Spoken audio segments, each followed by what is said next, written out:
And we welcome you to Newton Rebels Baseball. This is Frank Martinez, your play-by-play announcer for tonight's game. We're having a little difficulties here trying to get it on the air.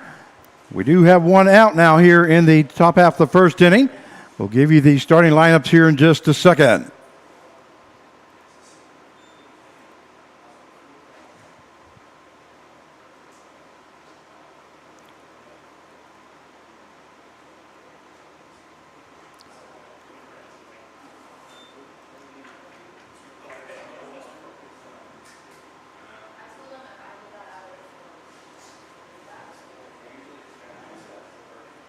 We do have one down here.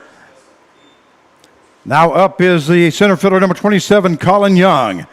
Once again, we apologize about the difficulties. For some reason, was not able to get started on time. We did have some ceremonies going on out the field and had to go down there to PA that. So finally made it upstairs.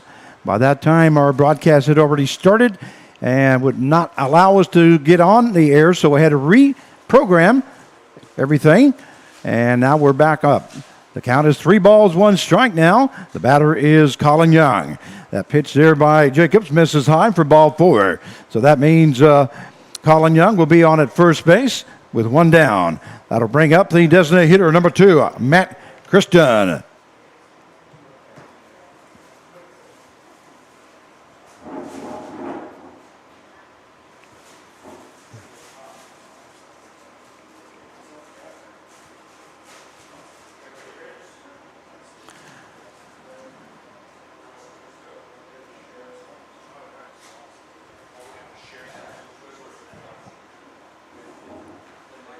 There's the pitch by Jacobs, misses for ball 1. Defensively for the Newton Rebels at first base, we have number 3, Mason. Second baseman will be number 11, Hannah. At shortstop, number 1, Brotman. Third base, number 23, Riley. In left field, number 0, Hickman. Center fielder will be number 7, Barnes. Right fielder, number 8, Capion. Catcher, number 16, Zellner. And pitching for the Newton Rebels, number 38, Carson Jacobs. That one misses inside as the count now goes to 2 and no strikes. The batter is Matt Christian, the designated hitter now for the Andale Warhawks. Colin Young is at first base as he reached on a base on balls.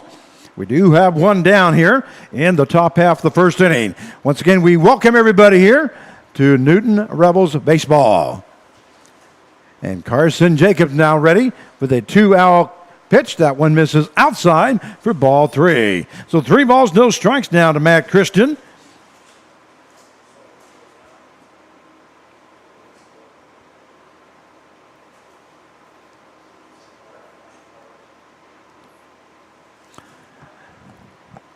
Once again, Young at first base as he reached on a base on balls.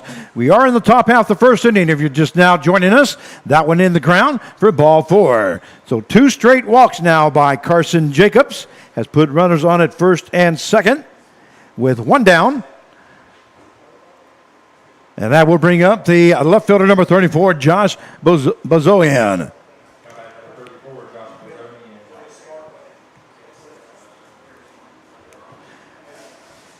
And Anthony Zellner now goes out to talk to Carson Jacobs. Tries to settle him down just a little bit as he got the first out, but then he has walked the next 2 batters to put runners on at first and second. Once again, we do have one down here in the top half of the first inning. We welcome the Carl Hodges Day here in Newton, the Klein Scott Field. Carl Hodges is the founder of the Newton Rebels, and they were honoring him here on the field before the game started. That one misses high for ball 1 by Carson Jacobs.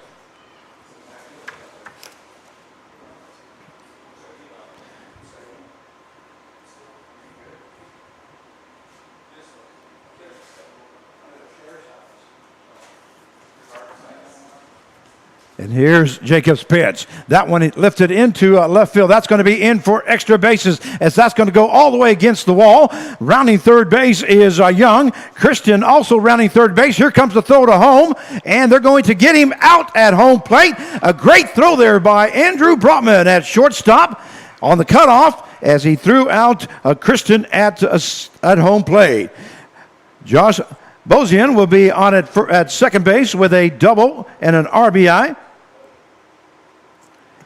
So 1 run has scored, but it is a 7-6-2 play for out number 2. That is the first hit of the ball game.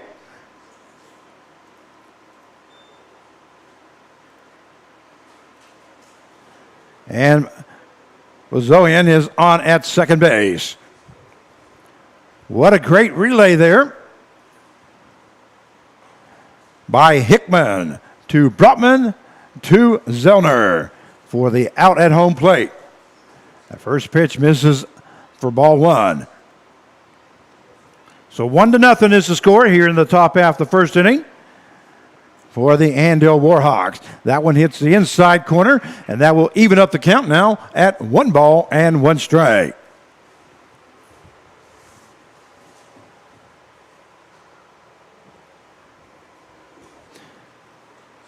Happy 4th of July weekend to all of you. We hope you have a safe weekend and a fun one with your families. That one a breaking ball in there for call strike 2 as the count now goes to 1 ball, 2 strikes. Great pitch there by Carson Jacobs as he took something off that pitch and it went right across the knees for strike 2.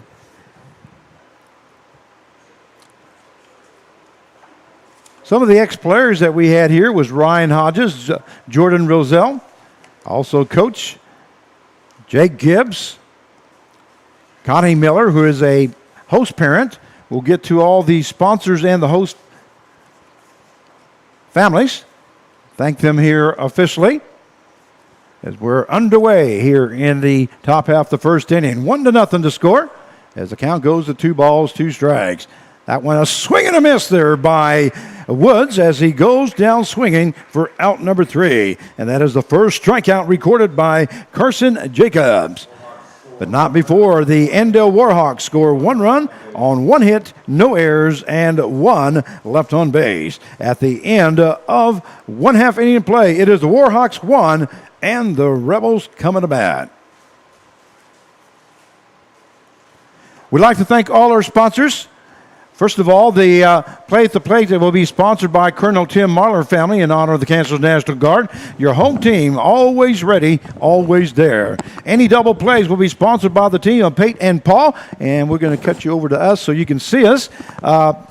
Team of Pate and Paul, attorneys at law, working for you. Any pitching changes tonight will be sponsored by Ray Roofing, and they have you covered. Any doubles tonight will be sponsored by Cobra Enterprise, Store and Stuff, and Realty Connections. Home runs by the Newton Rebels this evening will be sponsored by the John Odeman family, proud friends of the Newton Rebels. Also, any great plays or player of the game is sponsored by Carl Hodges and family. The Rebels tradition continues since the year 2000. And right now we have a guest with us. This is Ryan Hodges, correct? Correct. Ryan, I understand that you played with us in the year of 2001 and 2002. That's right. I was here for pretty much the beginning of it all.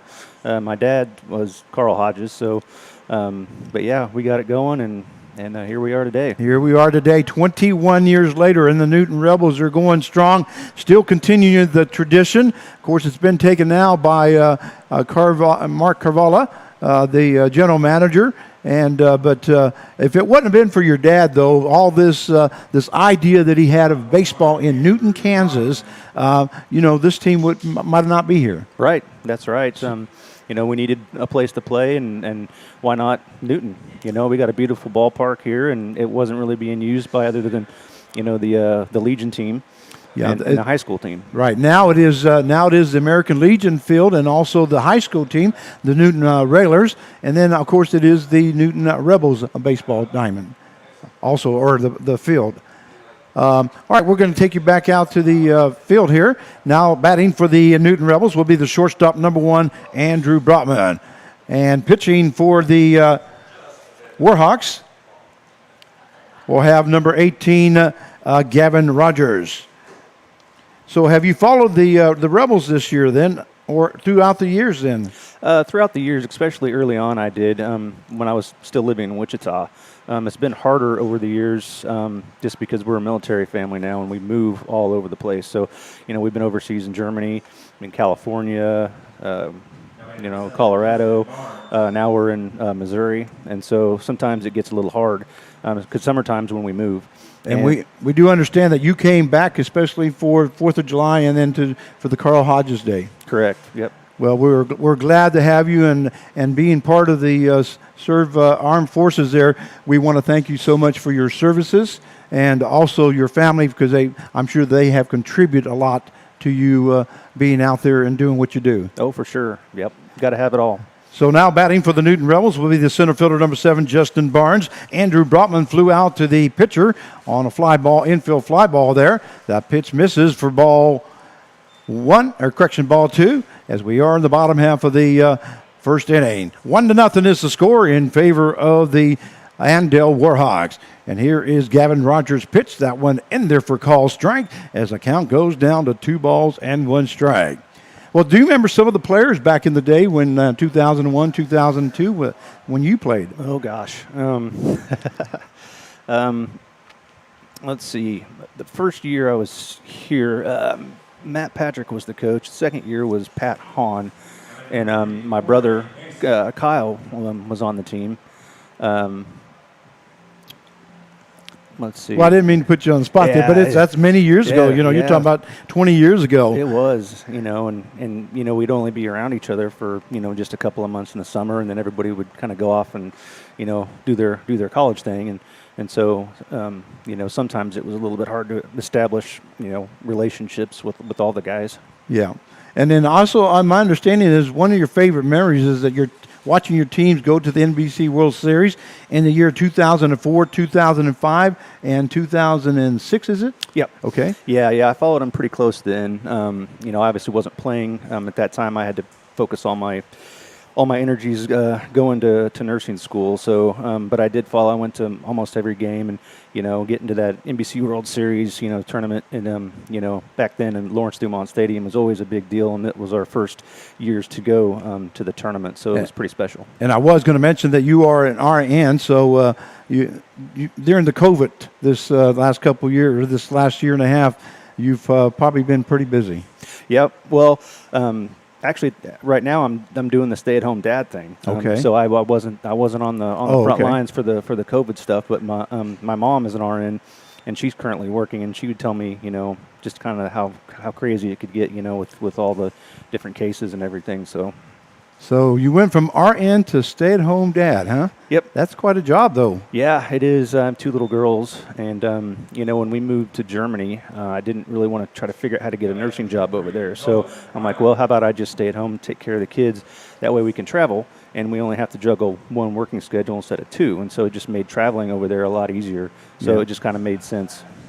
Well, Corey Mason reaches on a base on balls. By the way, Justin Barnes grounded out to the first baseman, so we do have 2 down now here in the bottom half of the first inning. 1-0 the score. That brings up the third baseman, number 23, Nolan Riley.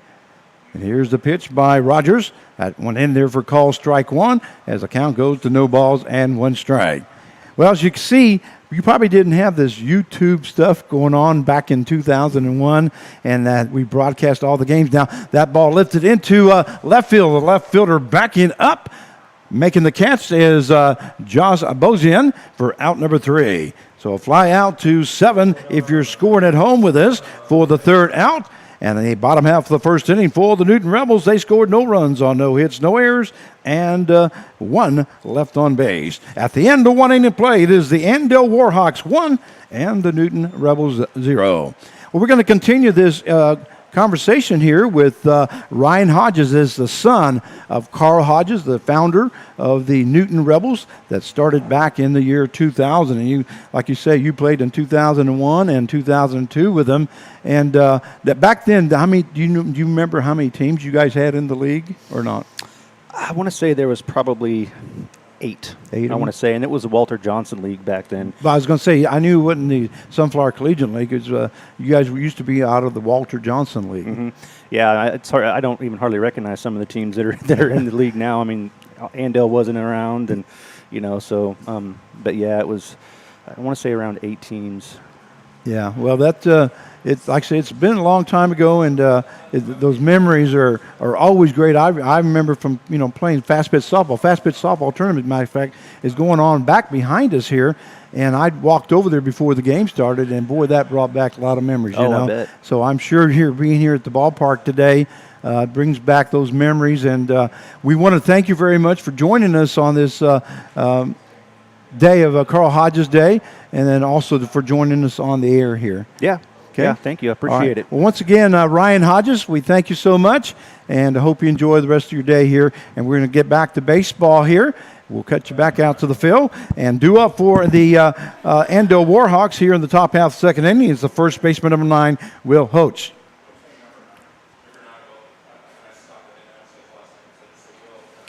And here's the pitch by Jacobs as that one goes outside for ball 1. As the count is 1 ball, no strike now to Will Hoach.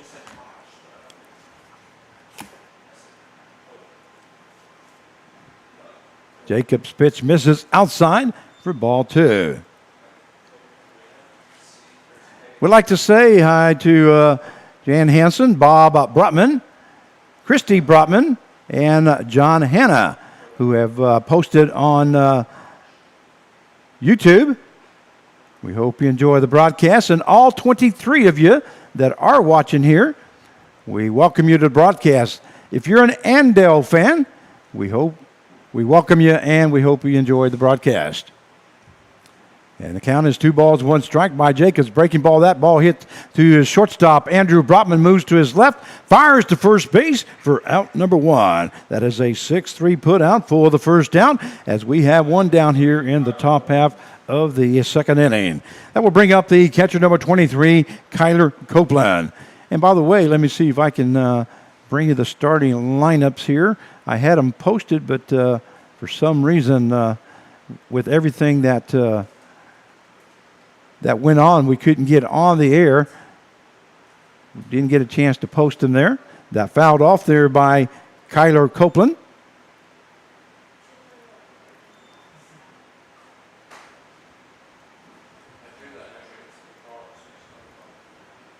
And the count is no balls, 1 strike. Fastball right across the knees there by Jacobs, as the count now goes to no balls and 2 strikes. Once again, if you'd like to post something on live chat, we'll announce your name and give you a little shout out here on YouTube. And that is out number 2 as Carson Jacobs records his 2nd strikeout of the ball game. 2nd out of the inning. And that will bring up the right fielder, number 19, Matt Hickman. And I did have Ethan Bergkamp, but they said he's no longer on the team. It is Matt Hickman. So if you saw that on the starting lineups, I apologize, but that was just brought up to our attention here just a second ago. So Matt Hickman now the batter. And that one misses outside as the count now goes to 1 ball, 1 strike. By the way, my name is Frank Martinez. I am your play-by-play announcer for tonight's ball game. With all the stuff going on around us today, I didn't introduce myself, and I want to make sure that you know who we are, so you know who you're seeing and who you're talking to. If you do live chat, that is. Count goes to 2 balls, 2 strikes. I will be joined by various ball players. Ryan Hodges just came up. We may be joined by Roselle or Mr. Gibbs or Mr. Carvala. And also, I'm sure we'll be joined by Carl Hodges himself. A 4-3 put out for the 3rd out here in the top half of the second inning. And for the Andale Warhawks, they scored no runs, no hits, no errors, and nobody left on base at the end of 1.5. It is the Warhawks 1 and the Rebels 0. And we'll be right back.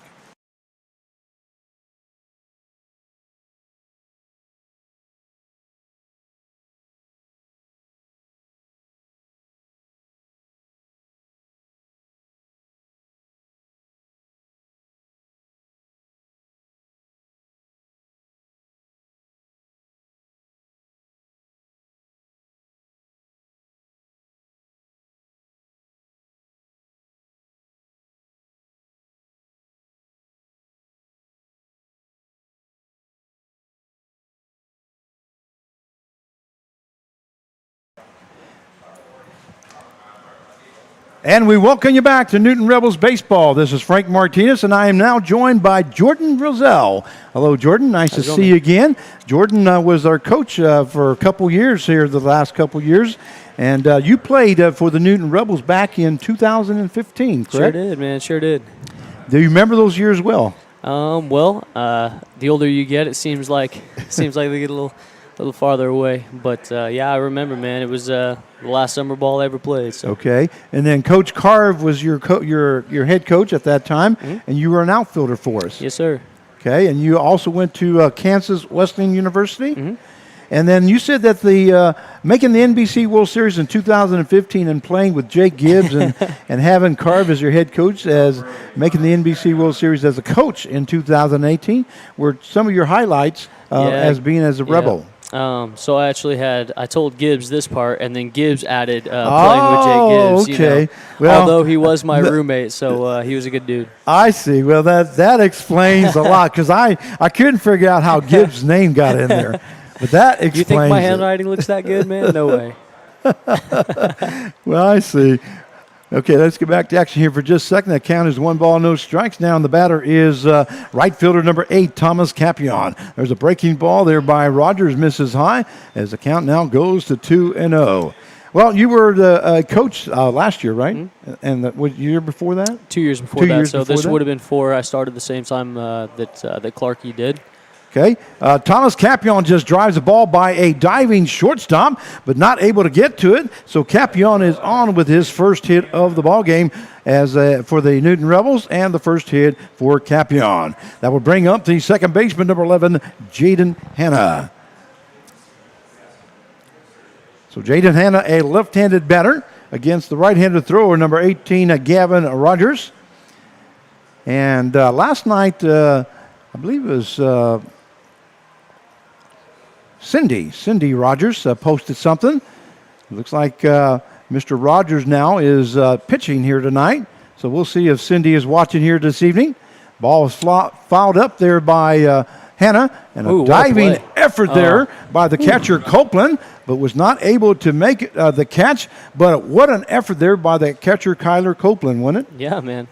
What a great effort. He extended all the way, didn't he? He was horizontal there. Yeah, he sure was. He dove for that and gave every ounce of effort that he could, but was not able to get to the ball. So the count will go now to no balls and 1 strike to Jaden Hanna. Yeah, once again, we do have a runner on at first base. Hey, Gibbs, his body was about as horizontal as your fastball is. Real straight. Well, he deserved that one. Here's the pitch now that he lays down a bunt. It's going to be foul. Oh, he's going to call it fair. No, call foul? Yep. Okay, yeah. I thought he was indicating there that it was a fair ball, but apparently he was saying that it was a foul ball. So the count will go now to no balls and 2 strikes now to Jaden Hanna, as Hanna was trying to move over Capion to second base, get him in scoring position. You know Brett Clark pretty well then. Yeah, man. He likes to play that small ball every once in a while when he gets a runner on base. Yeah, you know, it's interesting because he's actually more of a California ball guy. He likes to drive the ball, but he also knows what type of team he's dealing with, what kind of hitters he's dealing with. So he's generally pretty smart. Try to stay out of his pride and just play the game the right way. Was Thomas Capion was going before the pitch was even thrown. He was halfway there as the pitch was being thrown, and Hanna fouled that one also. Capion will now move back to first base as the count is no balls, 2 strikes. No out here in the bottom half of the second inning. 1-0 is the score in favor of Andale, and here's the pitch by Rogers, and that one hits Hanna, and he will be on at first base. So now we'll have runners on at first and second, and a great job there by Hanna, wasn't it? Yeah, bailed him out, stuck in on something. So Capion moves to second base as he first reached on a base hit on a diving shortstop play, but not able to get to it. And now Hanna gets struck in the arm, so he will be at first base. And that will bring up the designated hitter, number 27, Connor Swink. So now most of these players on this team, you did not coach them last year because most of these guys are new. And Swink lays down a bunt right back to the pitcher. Unfortunately, it's too strong. And The pitcher goes to third base, so it'd be a 1-5 put out, and Capiano is out at third base. Hannah moves to second base, and on with a fielder's choice is Connor Swing. Well, that's not quite the bunt that we needed, as that one was late. As that one was directly back to the pitcher. Well, a lot of young guys that decide they want to try and show late on a sac bunt instead of getting the angle set early, and his feet were still moving when the pitch was thrown, so that'll happen. Yeah, that's exactly right. That's one thing. That's one art that Carver and I have really talked about this last couple of years, and that is the art of bunting.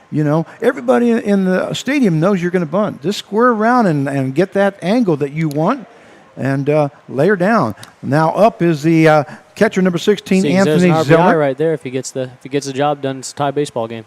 Yep.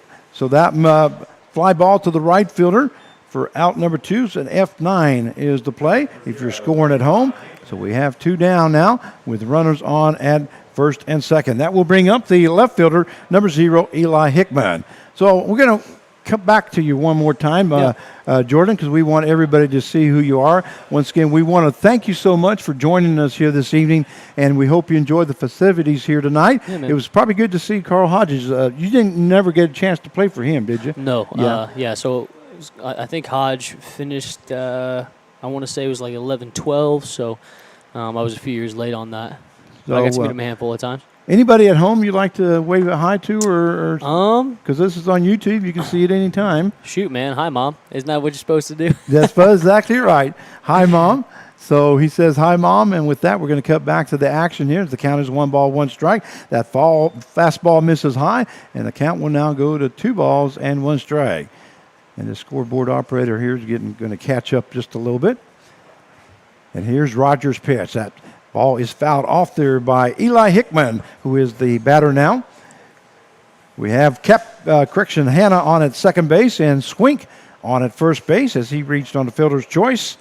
And Eli Hickman, left fielder, is now the batter for the Newton Rebels. With 2 down here in the bottom half of the second inning. And here's the pitch by Rogers. That one misses high for ball 3. So the count will go full now at 3-2. And we do have somebody just said hi there. That is Cindy Rogers, exactly who I was talking about just a little bit earlier. Here's the pitch. That one lifted foul by Hickman. She says, yes, Mom and Dad are always watching and listening and thankful for the technology that allows us to do so. And she says, go Warhawks. And she loves her number 18. That one misses low for ball 4. So the bases will be loaded now as Hickman reaches on a base on balls. And moving over to the third base is Hannah. Swink over to second base and Hickman over to first. And that will bring up the leadoff hitter, Andrew Brotman. Now, you know Andrew because he played with us last year. Absolutely. So last year he played a little bit, I believe, second and third and short. Second, third, and short. Segrist was main second base last year, and so he had those 2 guys at the middle. And then when Devin Riley, or not Devin, Nolan Riley. Yeah, we had him at the end of last year. So that was kind of the infield that we threw out there most every game. Yeah.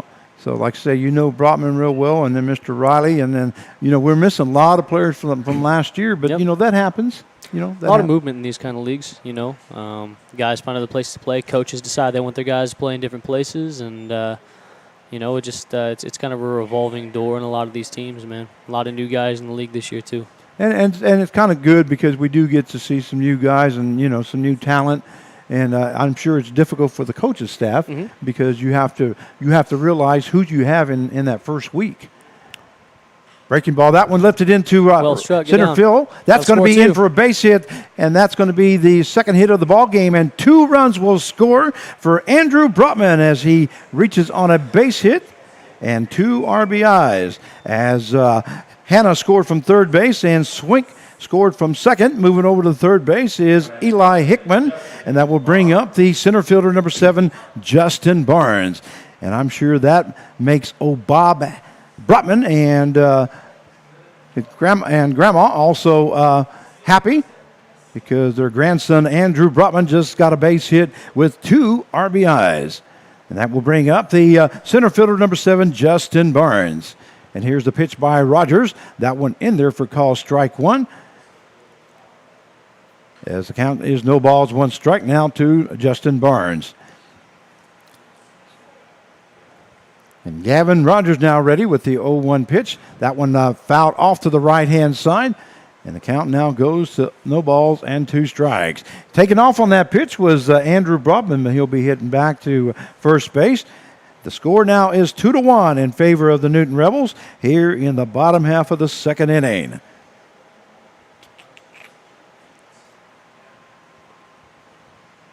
And here's the pitch. That breaking ball, that one hit to the second baseman, and he's going to lob it over to the shortstop for to Woods for out number 3 on the force out.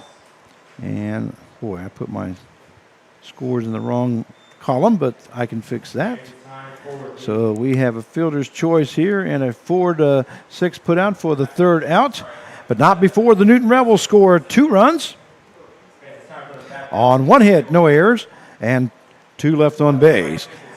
At the end of 2 innings of play, does the Newton Rebels 2 and the Andale Warhawks 1. All right, we're going to cut back to you, Jordan. Yeah. Once again, we want to thank you very much for joining us here this evening, and we appreciate you making it out for a Carl Hodges Day.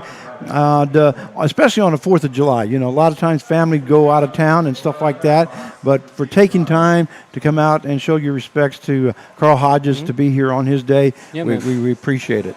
Yeah, I mean, I spent 5 years or 4 years, as part of his organization. So, since it's been around since 20, this 21, I spent roughly 25% of the time it was available with this program. So, you know, it's I've at least been a decent part of it. So the guys helped me out quite a bit. Why not be here for him, you know? Yeah. Exactly right. So we thank you very much once again. We have Jordan Roselle, a coach and an ex-player of the Newton Rebels, for joining us here this evening. And we're going to go back to the action. And once again, you're free to do whatever you want to do here. Man. If you want to hang out, you're more than welcome to. I got a little girl and a little baby down there to go help my wife with. I figured you had some family. Probably go be a dad. All right. Well, thank you very much. Thanks, sir. guys. All right, we're going to get back out to the field. Leading off here in the top half of the third inning for the Andale Warhawks will be the second baseman, number 11, Alex Archuleta. And Carson Jacobs now getting ready to start his third inning of work as we go to the top half of the third inning. That one misses for ball 2, as the count is 2 balls and no strikes.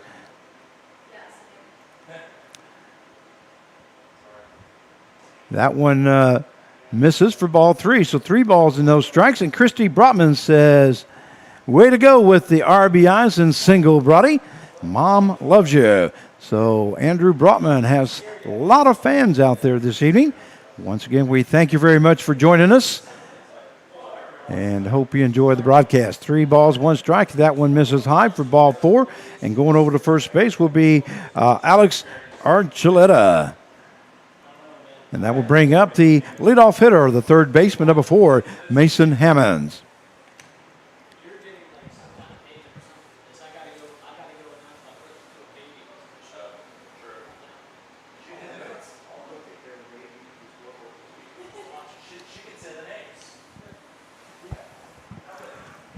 Through the evening here tonight, we're going to have some of those ex-players join us and just give us a little go down memory lane with them.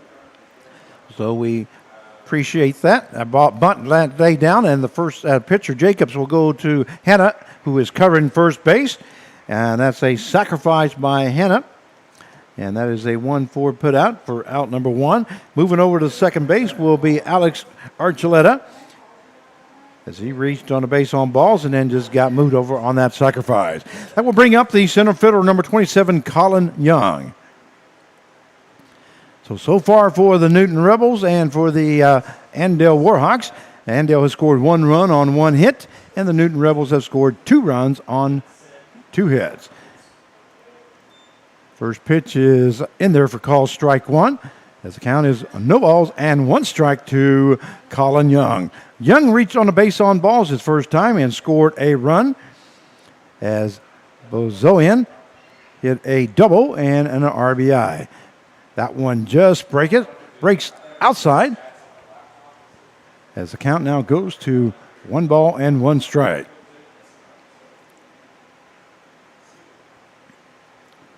Once again, we welcome you all to the broadcast.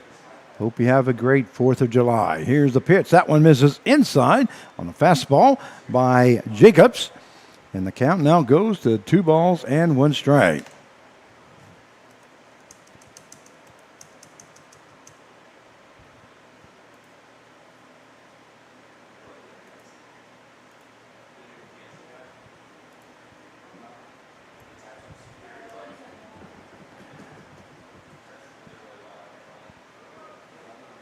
Young comes in batting .303 as he is 17 for 56. He has 2 home runs and 5 RBIs. So Colin Young is up there with a 2 balls, 1 strike count. That one, actually, that is ball 4 as he heads to first base. Is that Zach Gillick over there running the scoreboard? It's got to be. It's got to be Zach Gillick. The only guy I know that from Valley Center, that's how I knew that he was behind on the count. So Colin Young will be on with a base on balls. And Brett Clark comes out to talk to Carson Jacobs here in the top half of the 3rd inning as the score is 2-1 in favor of Newton. But there is runners on first and second as Archuleta reach on a base on balls, and now Young reaches on a base on balls as he's standing at first base. We have John Nye. Says, keep up the great defense, Andrew. Grandma Nikki and Grandpa John. Go Rebels.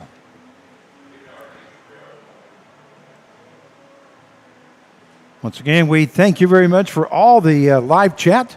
We appreciate it. We love to announce your name. So if you want to make a comment, we'll make sure we put it on the broadcast. So Jacob's ready to go to work now. Now batting the designated hitter, number 2, Matt Christian. Christian reached on a base on balls his last time and then was thrown out at home plate. There's a swing and a miss there by Christian as the count now goes to no balls and 1 strike. We have 1 out here in the top half of the 3rd inning. 2-1 the score in favor of the Newton Rebels.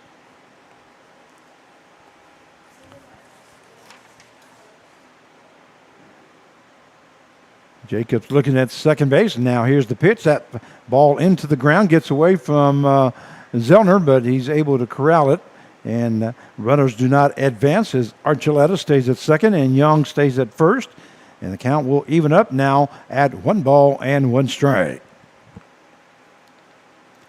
And my understanding, I believe it is Zellner's mom's birthday today, and I forgot what her name is. Christy or? Yes, it should be. If he gave me a sheet, I'm not sure if he did or not. Count is 1 ball, 2 strikes now. We want to make sure we get it correct, so it's not in there. Okay, well, I know what to do here. That one hit hard into left field. Left fielder backing up Eli Hickman, and he's going to make the catch, and here's the throw to third base, cut off by Brotman at short, as we now have 2 down. F7, if you're scoring at home with us, is the play, as we have 2 down, and that will bring up the left fielder, number 34, Josh Bozoyan. Once again, the Bozoyan had a double his first time up and an RBI.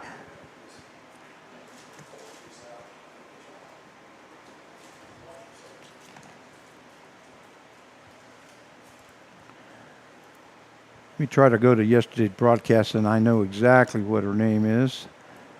Want to make sure we get that correct.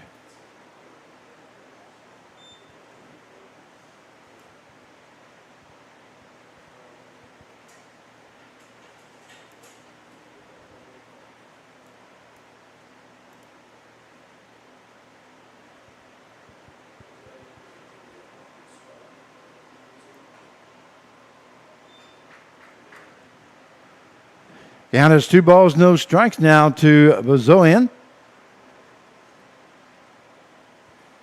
With the runners now on at first and second.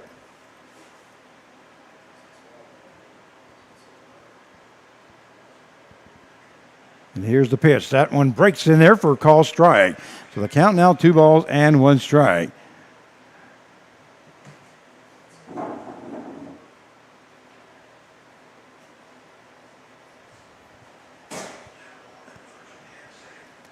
Josh Bazoian on at the plate now.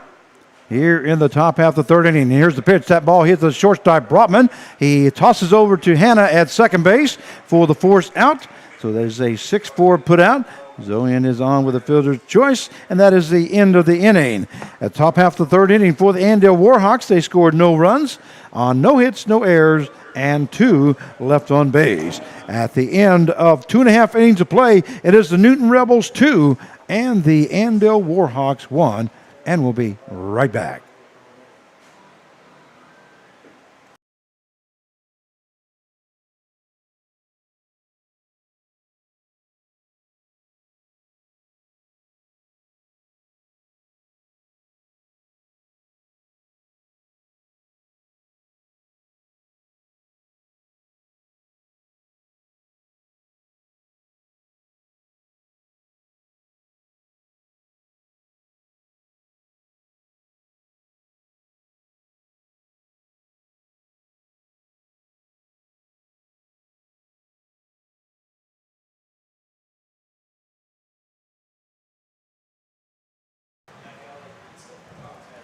And we welcome you back to Newton Rebels Baseball. This is Frank Martinez, your play-by-play announcer. And now I am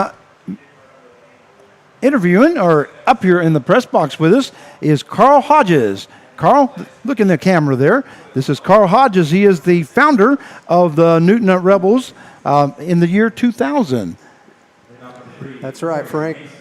I had 2 young men graduating from high school, my own children, and we had a club team in Wichita named Wichita Bandits, and I just kind of kept that team when these kids hit college and just kept right on with it. 21 seasons later, we're the Newton Rebels still playing ball. There you go. I'm going to go back out to the field here just for a second. Leading off now for the Newton Rebels will be the first baseman, number 3, Corey Mason. So he will be up here in the bottom half of the 3rd inning. 2-1 is the score, Carl. So far, pretty good for the Newton Rebels. That ball hit to the right-hand side is going to be foul, as the count will now even up at 1 ball and 1 strike. We haven't quite had the victories that we wanted this year, but the kids that are here now with us are giving us everything they got, and that's all you can ask for from these young men. That's right, Frank. As long as they play hard and play with their hearts, they're going to go away from this experience with learning quite a bit about. And I'm sure that's the dream that you had back in the day when you were decided to put this team together. Well, it was kind of. Frank, I was on the Wichita Fire Department back then, and I'd always put together a team, even in softball. For over 50 years, I never was out of the game of either playing, coaching, managing, or just promoting. Yeah. I just love the game. I was telling Coach Carve on the way in here that it used to be called a game of inches, and then baseball became a game of hundreds of inches. Hard hit ball there by Nolan Riley, and that may be in for extra bases. That's going to go to the wall. Riley is now standing at second base, and that is a double by Nolan Riley as he records his first hit of the ball game, and that is the 3rd hit of the ball game for the Newton Rebels. And that double is sponsored by Cooper Enterprise, Store and Stuff, and Realty Connections. Also forgot to announce that those 2 scores in the 2nd inning by the Newton Rebels were sponsored by the Colonel Tim Mahler family in honor of the Kansas National Guard. Your home team, always ready, always there. So now due up now for the Rebels is the right fielder, number 8, Thomas Capion. That's a nice rip out in the gap. Very nice hit there by Nolan Riley. Riley has been one of our top hitters here this year. That one in there for call strike as the count now goes to no balls, 1 strike to Thomas Capion. Matter of fact, I believe Capion is coming in batting .212 as he's got 10 hits out of 47 at bat. He does have 1 home run and a total of 9 RBIs. Swing and a miss there by Capion as the count now goes to no balls and 2 strikes. In this situation, you're hoping to hit something to the right-hand side. Fastball misses, and their ball gets away from the catcher, moving over to third base, and the catcher's going to throw the ball away out into left field, and so Nolan Riley will come in to score on that error by the catcher. So the score now is 3-1 in favor of the Newton Rebels, and we have an error on the catcher there, and that was very uncharacteristic. That's right. You know what I'm trying to say. I can't. You can't. We went to the same school, Frank. We went to the same school. He was not trying to do. That's what I'm trying to say. We got to make it fun. Oh yeah. So anyway, a run has scored now. That clears the bases. Let me do that for you. As the count is 1 ball and 2 strikes. 3-1 now the score. And that ball hit to the second baseman. Second base moves to right a little bit and goes to first for out number 2. So a 4-3 put out for the second out as we have 2 down now here in the bottom half of the 3rd inning. That will bring up the second baseman, number 11, Jaden Hanna. That second baseman was Archuleta to Houch, or Hoke, I believe is the way it's pronounced, Hoch. And we have 2 down now here in the bottom half of the 3rd. 3-1 now the score in favor of your Newton Rebels. And Gavin Rogers now ready to go to work on Jaden Hanna. Hanna reached as he got hit by a pitch his first second inning. And then he scored a run on a base hit there by Andrew Brotman as Brotman hit in Hanna and Swink. That breaking ball in there for call strike as the count now goes to no balls and 2 strikes. We do have 2 down now here in the bottom half of the 3rd inning. Hanna comes in batting 193 as he has 6 hits out of 31 at bat, no home runs and 2 RBIs. That ball hit into left center field. The center fielder hustling after. That's going to be deep. That's going to be in for extra bases for Hanna, and he rounds third base and he finally comes up. Standing now at second base. So with a double is Jaden Hanna, and that is the second double of this inning. And that is the second double of the ball game. That is the 4th hit of the ball game for the Newton Rebels. That double is sponsored by Cobra Enterprise Store and Stuff and Realty Connections. Don't forget that home play at the plate was also sponsored by the Colonel Tim Mahler family in honor of the Kansas National Guard. Your home team, always ready, always there. So a runner now at second base with 2 down, and that will bring up the designated hitter, number 27, Connor Swink. That one fouled off there by Swink as the count now goes to no balls and 1 strike. So how many years did you coach out here then for the Rebels? Well, my stats quit after the 7th season. I was still out here, but I turned everything over at that point to Chris Pate. He continued it, and I just assisted for the next 4 or 5 years, and then I was absent, had things to do at home, relatives and so forth, taking care of parents and whatnot. Now I'm just... So I missed 2 or 3 years right there, and then I came back, not near enough, but I'm trying to get back into the game more and more now that I'm completely retired. That ball hit back to the pitcher. Sorry about that, Carl. And that is a 1-3 put out for the 3rd out, but not before the Newton Rebels. They score 1 run on 2 hits, no error, or 1 error, and 1 left on base. So at the end of 3 innings of play, it is the Newton Rebels 3 and the Andale Warhawks 1. All right, well, I'm going to cut back to you here so everybody can see you. Once again, I'm joined by Carl Hodges, the founder of the Newton Rebels back in the year 2000. He said he coached for 7 years and then kind of assisted for 2-3 years after that, and then had a little break. Still sponsored, so I did support it in that fashion through the years and continue today. like I said, I've loved the game, been in it all my life since I was a child. Known you probably for 45 years or so. We've known each other for many years. Back when we had little league teams. Little league teams, and they're baseball. Here we are. I used to coach the Park City Yankees, if you remember that team. Yes, I do. And over Park City, in fact, we started when the boys got up in high school. We started fall ball there. Ray Beatty and myself, and that kind of continued with Mark Standiford picked up that idea, and I think.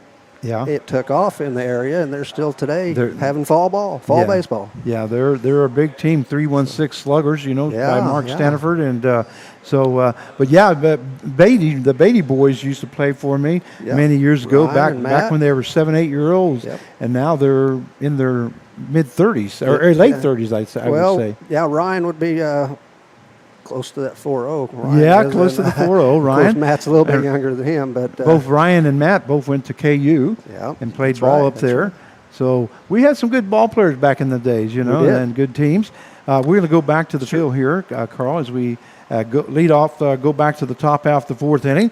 Leading off for the Andale Warhawks will be the shortstop, number 15, Jacob Woods. By the way, fans, those of you out there on YouTube tuning in to the broadcast, Carl Hodges' day today, and we wanted to honor him. There's a swing and a miss there by Woods as the count now goes to no balls, 1 strike here in the top half of the fourth inning. 3-1 is the score. And so some of the players came out to honor you, and we do try to do that once a year. Carl Hodges is the sponsor of the great play of the game, or the player of the game. That ball lifted into left field. That's going to fall in front of Hickman, and that's going to be in for a base hit. Andrew Brotman was backing up, but not in very fast speed. I think he remembered a couple of games ago he was backing up like that, backing up, and all of a sudden his feet were taken from under him as our left fielder just did not quit coming and dove for the ball at the last second, and Brotman ended up not being able to make the catch, and his feet were just taken from under him. They don't have a no crash rule out there. No, they don't. So that is a base hit there by Woods, and that is the second hit of the ball game for the Andale Warhawks. That one misses inside for ball 1 to Will Hoke. Hoke. Okay. I was thinking it was Hoke, but I wasn't sure. We're going to call him Hoke. If it's incorrect, we apologize to his parents if you're listening in. It's funny because that foul ball there by Hoke takes the count now to 1 ball and 1 strike. I do PA announcing for the Valley Center High School team for many years now. This is the last year was my 27th year, and I was doing a game against the Newton Railers. Newton Railers high school team, and I remember the two teams were facing each other, and both wore the same number 3. One guy playing basketball, okay, so you got to be real quick. Yep. Well, one guy going one direction, his name was spelled the same way, Simon. Simon, it was pronounced Simon. And the next kid from Newton, it was number 3, and it was Simon, and it was pronounced Simmons. So I had to remember which direction they were going, and they were both guarding each other. And so it's just very difficult sometimes. Sometimes the spelling can be the same, but can be completely pronounced different. I don't know how you do that, Frank. It's I remember those days. In fact, you did some my son's games in basketball. We were playing our cousins, the Wilmots, in Valley Center. Chad Wilmot and Mike Wilmot. Yeah. I remember them. Those were your cousins? Yes. Oh, wow. What a small world. Yeah. Yep. The count, that one misses outside as the count now goes to 3-2 now. Full count now to Hook. As we have a runner on at first base and no out here in the top half of the fourth inning. 3-1 is the score in favor of Newton.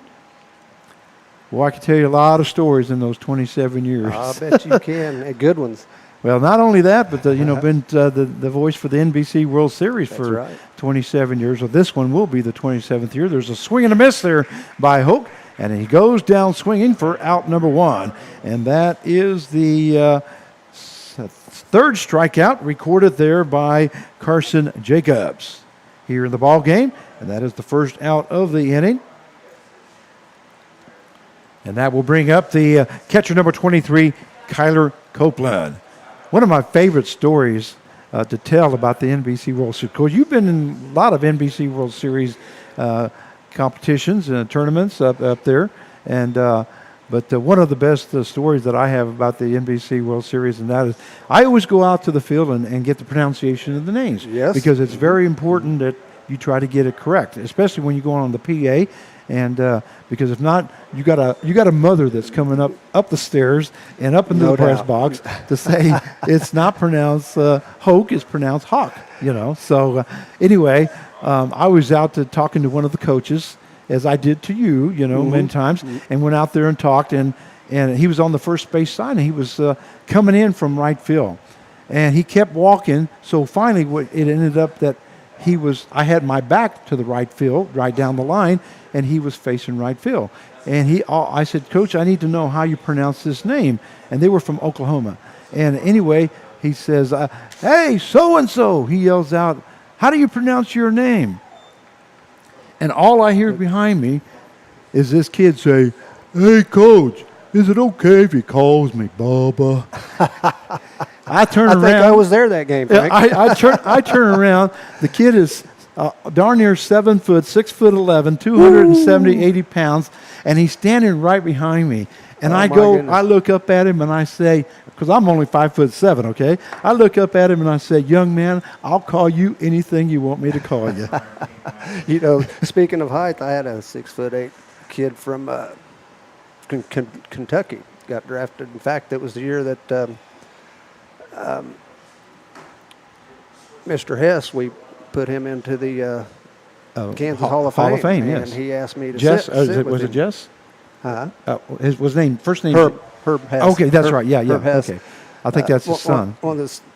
His son was there that game also, but he asked us to sit there with him that game, and my pitcher, the Newton Rebels, just got finished with this kid, 6'8", and he was a draftable kid, but his last name was Poppins.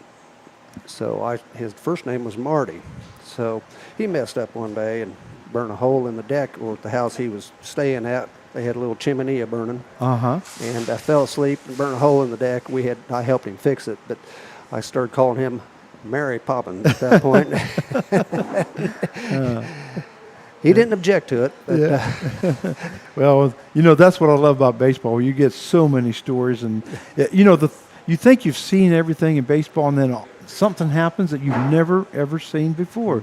The count is 1-1 to Hickman. By the way, Woods is now standing at second base. Copeland just reached on a base on balls. That one in there for a strike. Fans, we appreciate you being patient with us as we go back down memory lane. As once again we're honoring Carl Hodges here today on Carl Hodges Day.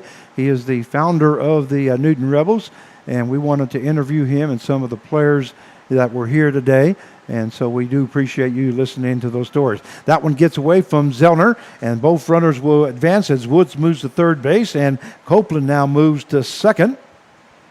Well, I was saying about how you think you've seen everything in baseball, and then something happens that you've never seen before. I remember doing a game at the NBC World Series, and that was back in the day when we had baseball around the clock. Oh, and we yes, had a lot of 56 games. hours. I mean, we had games that would not start till, that were supposed to start at 1 or 2 o'clock in the morning, would not start till 3 or 4. There's a swing and a miss there by Hickman, and he goes down swinging for out number 2. That's the second strikeout by Jacobs here this inning, and that is the fourth strikeout by Carson Jacobs here in the ball game. That will bring up the second baseman, number 11, Alex Archuleta.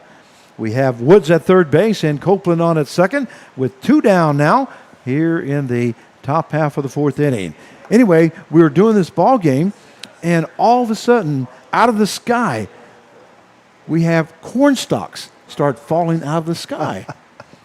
And I get on a walkie-talkie to talk to whoever, and I was doing PA at the time, but I get on the walkie-talkie and I said, can somebody please explain to us why we have corn stalks falling on the field? And I mean corn stalks were falling all over the field. on the infield, on the home plate, and the pitcher's mound, out on the base path, and so much that the ground crew we had to call timeout and have the ground crew come out to pick up all the corn stalks. Well, I'm sorry I missed that. I was out harvesting corn that day. You was out harvesting corn.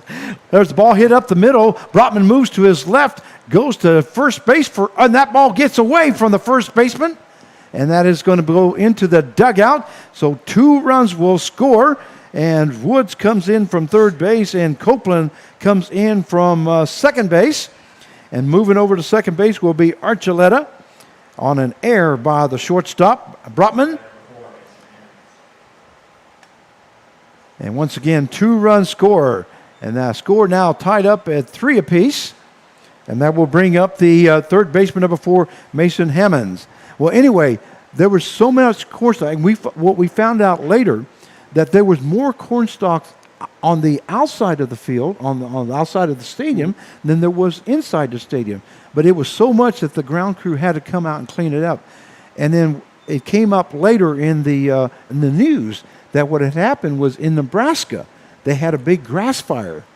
And all the burning corn stalks and everything got up in a jet stream somehow and brought it to Kansas, and that's where they fell at. But it just happened to be there at the NBC World Series. I'll be darned. And that was just unusual. Like I say, you think you've seen everything, and then something happens that happens, you've never seen before. Well, that's true. And, the game has changed since we first entered it years ago. As I was saying a while ago, it was a game of inches, then tenths of inches, hundredths of inches, and now I call it a game of frame by frame. Yeah. That one misses for ball 1. That's the count. Now goes to 1 ball and 2 strikes. We do have a runner on at second base. The score tied up at 3 apiece. And we apologize for not getting the scoreboard up to date, but when we tell those stories, we kind of forget about that scoreboard. I have to do the scoreboard plus the manual scoring here and then stats. I don't know how you do that. So, and then plus keep talking. That one misses for inside for ball 2 as the count goes down to 2 balls and 2 strikes. You just got to. Well, I thought I was an expert talker, but I think that's you. Well, as you found out tonight, I love the talk. I knew this was a hard job, but... That one swing and a miss there by Hammonds as he goes down swinging. And Carson Jacobs strikes out the side here in the top half of the 4th inning, but not before the Andale Warhawks. They score 2 runs on 1 hit, 1 error, and 1 left on base. And by the way, that was the 5th strikeout recorded by Carson Jacobs as he struck out the side here in the top half of the 4th. So at the end of 3.5 innings of play, the score tied up at 3 apiece. And we're going to get you back on the air here, Carl, just so everybody can see who you are. Once again, I'm joined by Carl Hodges. He is the founder of the Newton Rebels, founded it in 2000, and now 21 years later, the Newton Rebels are still in existence. And like I say, it wouldn't have been possible without your vision and without you saying, you know what, we can do this. Well, so we want to thank you very much. It might be leftover blood from Wichita Fire Department, Frank. I don't know if you remember the story. Well, we weren't around, but 1932, Hap Dumont. We had Blue Sundays back then, where you couldn't do much on Sunday but go to church. The circus was in town, and on Sundays they could play baseball. So the Wichita Fire Department team played the circus team. Whoever the people from the circus that day, they got a game of baseball going. Hap Dumont saw this, a lot of crowd gathered. That's where he got the idea. I'll be darned, huh? And so by 1935, we had Satchel Paige pitching in Wichita, Kansas. Yeah, that's right. And now this is the 80-some year of the NBC World Series coming up, and it all because of the game of where they played the circus, huh? I'll be darned. That's a great story that I appreciate you sharing that with us.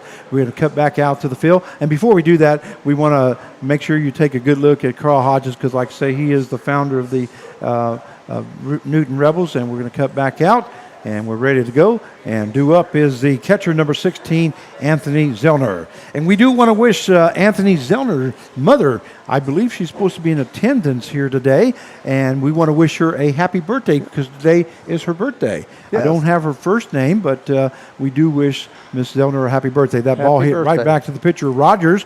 Rogers goes to first for out number 1. So a 1-3 put out for the first out as we are in the bottom half of the 4th inning. Score tied up at 1 apiece. That will bring up the left fielder, number 0, Eli Hickman.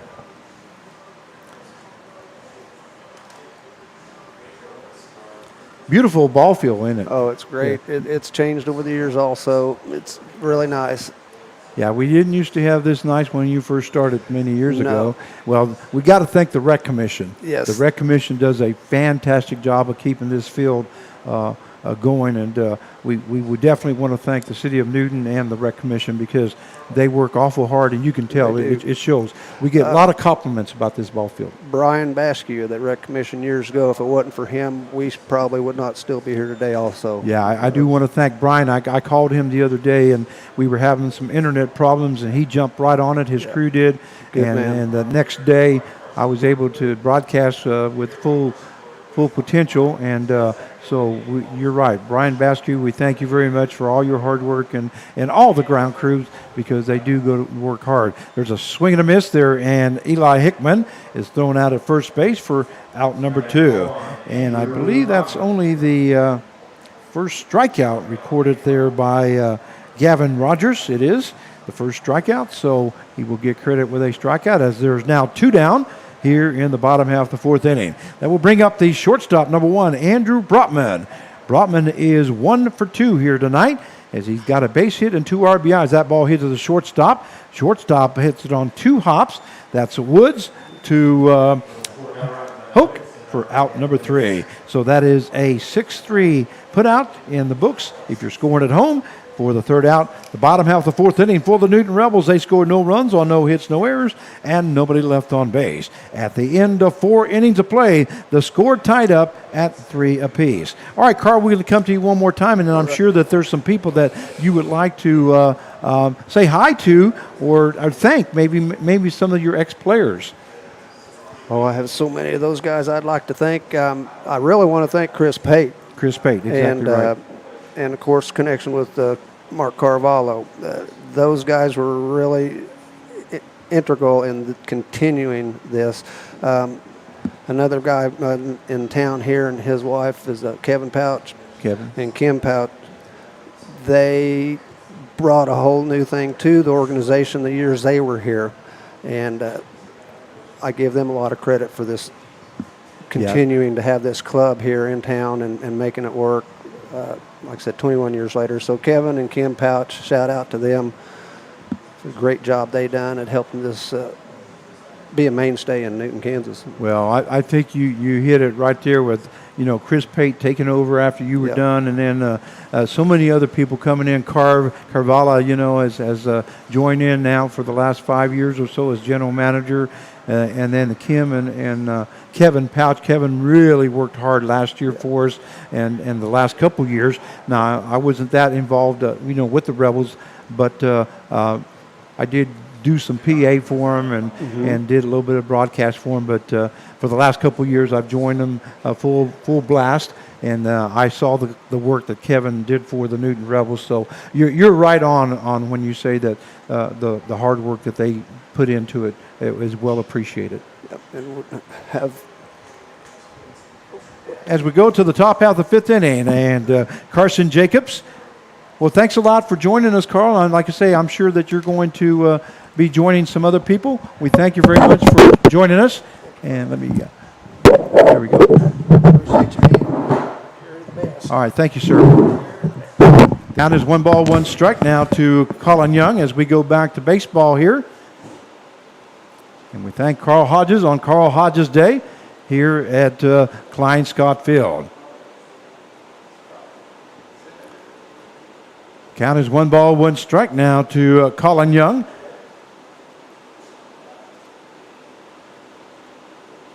And here's the pitch by Jacobs. That one lifted to the right-hand side. That's going to be out of play as the count will now go to 1 ball, 2 strikes.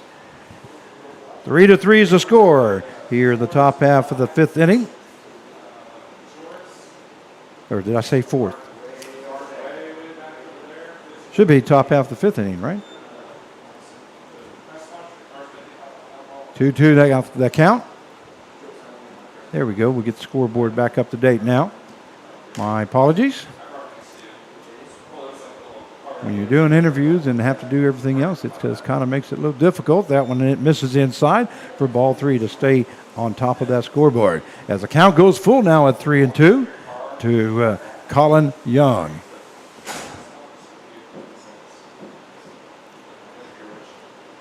And here is Carson Jacobs' pitch. Breaking ball, that one hit right back up the middle, and Andrew Brotman gets it on 3 hops, goes to first base, not able to be there in time as Colin Young reaches on a base hit now.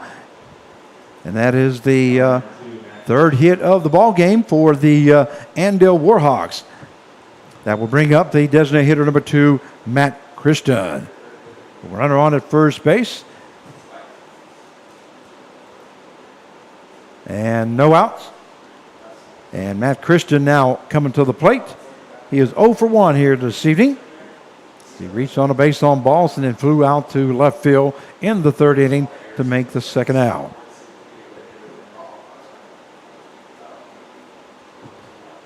And Carson Jacobs in his 5th inning of work here now for the Rebels.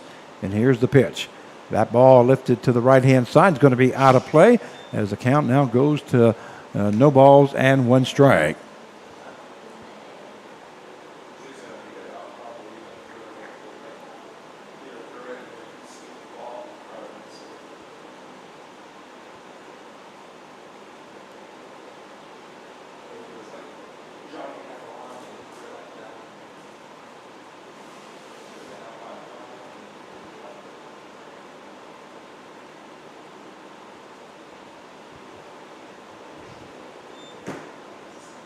That one misses as the count now goes to 1 ball, 1 strike now to Matt Christian. We have no outs here in the top half of the 5th inning.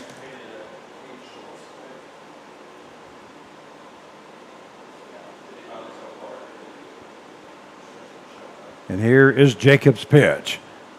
That one in there for call strike right across the knees as the count now goes to 1 ball, 2 strikes to Matt Christian.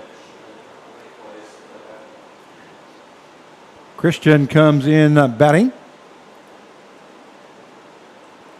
.279 for the Andale Warhawks as he's appeared in 13 ball games, has been up to bat 43 times, has 12 hits, and he has scored 10 runs. And he has a total of 9 RBIs.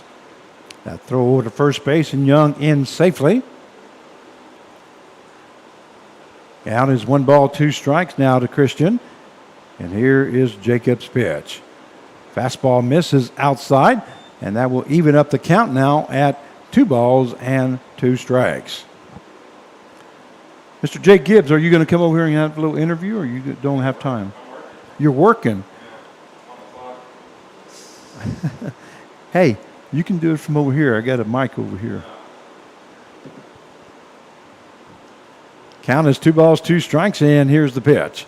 That one a swing and a miss there by Christian, and he goes down swinging for out number 1. Great pitch there by Jacobs as he got Christian to go after that low pitch. So we do have 1 down now, and that is the 6th strikeout recorded by Carson Jacobs here in the ball game.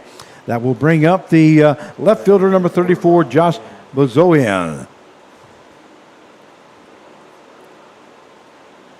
Once again, Young is on at first base as he reached on a base hit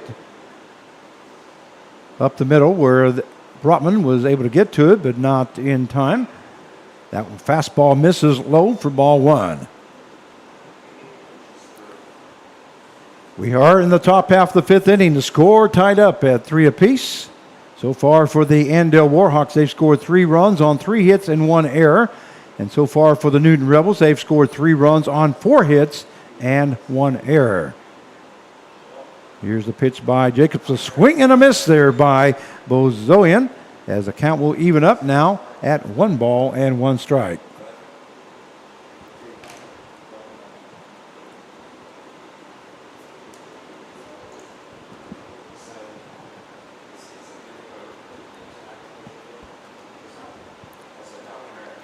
Sorry about that. I had to, wet my whistle there. Apparently all the talking that I've had to do here with the interviews. As the count now goes to 2 balls, 1 strike now to Bozoyan. And Carson Jacobs ready to go to work here. Bozoyan comes in batting .271. There's a breaking ball, just misses at the knees. And the count will now go to 3 balls and 1 strike. He is 16 out of 59. He does have 2 home runs and 9 RBIs. So far, Jacobs is getting ready to throw his 87th pitch. I'm sorry, that's not correct.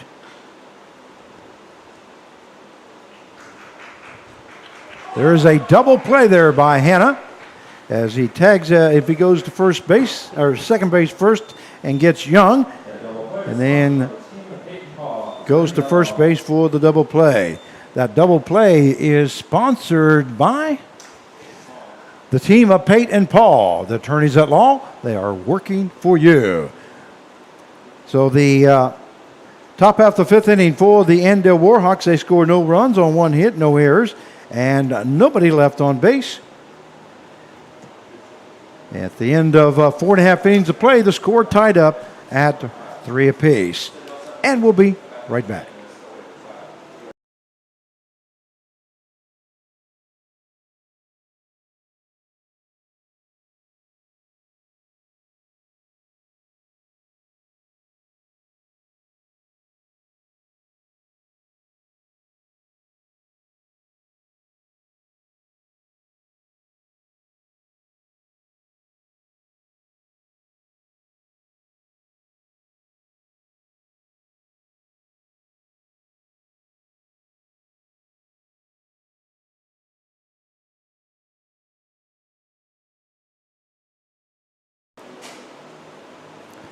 And we welcome you back to Newton Rebels baseball as we go to the bottom half of the 5th inning. Due up for the Newton Rebels will be the center fielder number 7, Justin Barnes. Mason will be on deck and Riley in the hole. Score tied up at 3 apiece. We welcome you to the broadcast. We hope you're enjoying it. Justin Barnes. Many of you are joining us and going on live chat. We thank you very much for all your comments. Jan Hansen, Bob Brotman, Christy Brotman, John Hanna, Cindy Rogers, John Ney. Just some of the few that have posted on there. Once again, if you'd like to post something, we'll read your name on the broadcast. That first pitch now to Barnes is strike. So the count is no balls, 1 strike now to Justin Barnes. And here's the pitch by Rogers, breaking ball, and that is lifted foul by Barnes as the count now goes to no balls and 2 strikes. Gavin Rogers in his 5th inning of work here for the Andale Warhawks. As the score is tied up. Here's the pitch by Rogers. That breaking ball misses low and outside for ball 1. Barnes comes in batting .300 as he has been up the plate 60 times, has 18 hits, has recorded 2 home runs and 5 RBIs. That ball hit to the right-hand side. First baseman looks like he's going to get to it. Hook goes unassisted for out number 1. So we do have 1 down now here in the bottom half of the 5th inning. That will bring up the first baseman, number 3, Corey Mason. Fans, like to remind you that the Newton Rebels will be going on a break now. No games from the 4th through the 7th. And then after the 7th, we'll be back in action as we'll be taking on the Warhawks. We'll finish up this series with them. We have 3 games left after tonight with them. But we will take a break. But it will be All-Star break, which means that we have 4 All-Stars that will be playing in the All-Star game. And that game is on Monday night, July the 5th at X Stadium if you're coming into town. Or you can see it on YouTube, but the Newton Rebels will not be broadcasting that game. It will be on YouTube, courtesy of the Sunflower Collegiate League. Write that down, please. Sunflower Collegiate League will be hosting that All-Star game. That was unassisted there to Hoke, and for out number 2. So 2 down now here in the bottom half of the 5th inning. That will bring up the third baseman, number 23, Nolan Riley. And some of our All-Stars, we have Andrew Brotman at shortstop, number 1. We also have number 3, Corey Mason at first base. The third baseman, number 23, Nolan Riley, will be an All-Star. And then also number 34, Zach Gillick, pitching, will be an All-Star for the Newton Rebels. And yours truly will be on the PA at, no, not you, it's me. I will be on the PA at X Stadium, as I will be doing the PA announcing for that All-Star game. We do have a home run derby at 6 o'clock that starts at 6, with the game scheduled to start at 7 o'clock. So hope you can join us in. Count is 1 ball, 1 strike. That breaking ball gets away from the catcher, as the count now goes to 2 balls, 1 strike to Nolan Riley. And here's the pitch by Rogers. That hits Riley on the hip there, and he's in a little bit of a pain there, as he has not moved yet. That might have hit him on the elbow area. Not sure yet.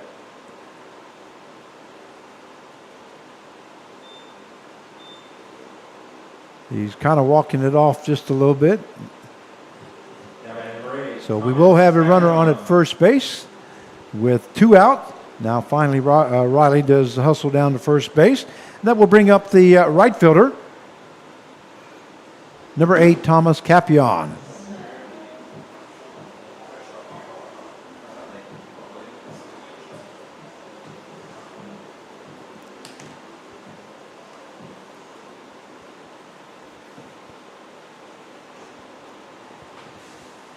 First pitch to Capion is called strike 1. No balls, 1 strike so far for Rogers. He's gone 4 2/3 innings. That one misses outside for ball 1. He has thrown 47 strikes, 27 balls. He does come in with a 5.78 ERA in this game. That one hit to left center field. Center fielder hustles over to the right side, makes the catch for out number 3. So the bottom half of the 5th inning for the Newton Rebels, they scored no runs on no hits, no errors, and 1 left on base. At the end of 5 innings of play, it is all tied up at 3 apiece. And we'll be right back.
And we welcome you back to Newton Rebels Baseball. This is Frank Martinez, your play-by-play announcer, as we go to the top half of the 6th inning.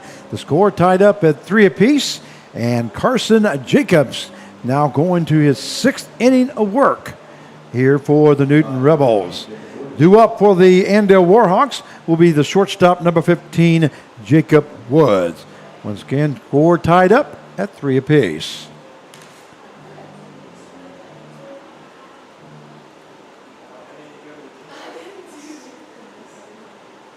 And Jacobs now ready to go to work as Wood steps in, and here's the pitch by Jacobs. Fastball swing and a miss there by Jacobs, as the count now goes to no balls and 1 strike.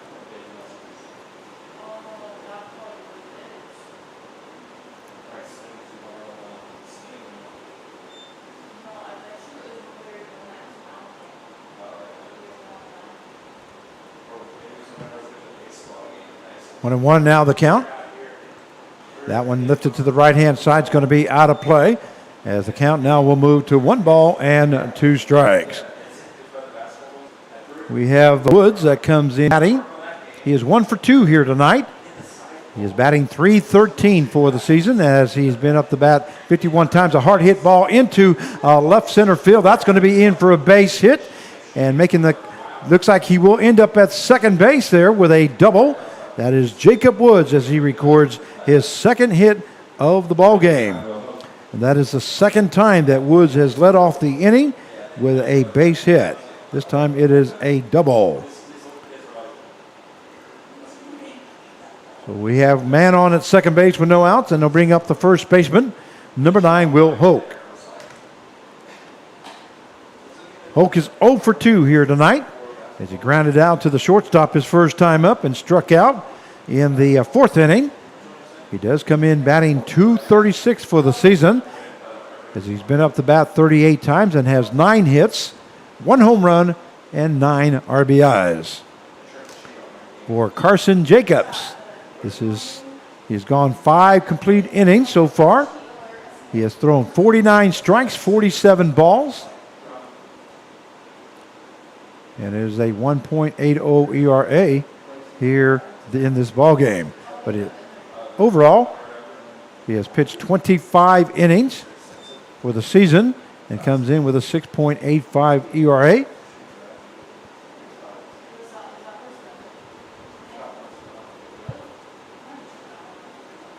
Two balls, no strikes now to Hoke. And here's the pitch by Jacobs. That one misses high and outside for ball 3. So 3 balls, no strikes now to Hoke. There is open base at first base for a possible double play situation for the Newton Rebels if he does get on. But maybe he can come back and challenge Hoke here and get the out. That one in there for call strike, as the count now goes to 3 balls and 1 strike. Jacob Woods on at second base here in the top half of 6, as he started the inning off with a double.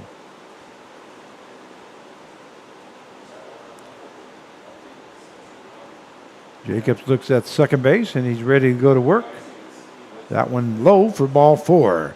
So Hook will be on at first base on a walk. And that will bring up the catcher, number 23, Kyler Copeland. And now looks like Zellner will go out and talk to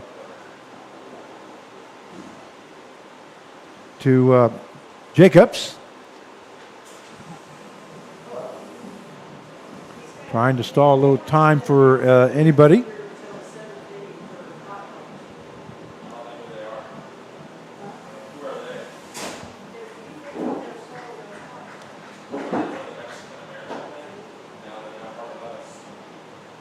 As Nolan Riley also moves over to talk to Jacobs. And stepping into the plate will be the catcher, number 23, Kyler Copeland. We have Woods on at second base as he reaches on a double, and then Hope, just reached on a base on balls. So runners on at first and second with no out here in the top half of 6. And here's Jacobs' pitch, squaring around the bunt. Nice bunt lay there by Copeland, but Jacobs, a great job of jumping off that mound and was able to get to that bunt, and he threw out Woods at third base. So that is a 1-5 put out for out number 1. Oak goes to second base, and Copeland reaches on a fielder's choice as we have 1 down now. And that will bring up the right fielder, number 19, Matt Hickman. So Hickman now up at the plate with 1 down now here in the top half of the 6th inning. And here's the pitch. That one just misses low for ball 1. As the count goes 1 ball, no strikes. Defensively for the Newton Rebels, Mason's at first base, Hanna at second, Botman at short, Riley is on at third base, Hickman at left field, Barnes in center, and Capion at right field. Zellner catching, and Jacobs still pitching for the Newton Rebels. That one in there for call strike as the count now goes to 1 ball, 1 strike. We are in the top half of the 6th inning. 3-3 the score if you're just now joining us. And here's the breaking ball, misses high for ball 2.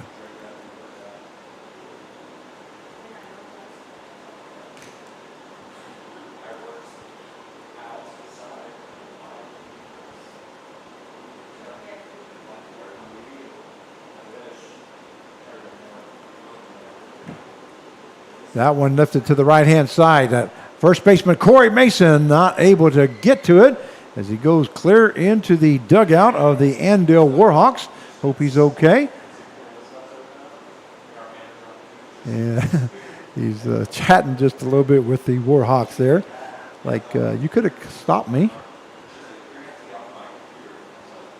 But the count goes 2 balls, 2 strikes now to Matt Hickman. And Carson Jacobs now ready to go to work here. Fastball, that ball gets away. Both runners will advance as Hook will move to third base and Copeland goes to second.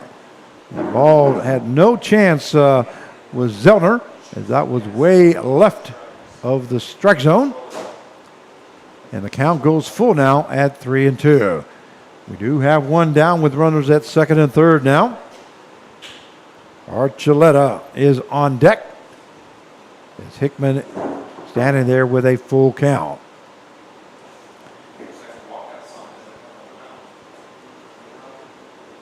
And here's the pitch.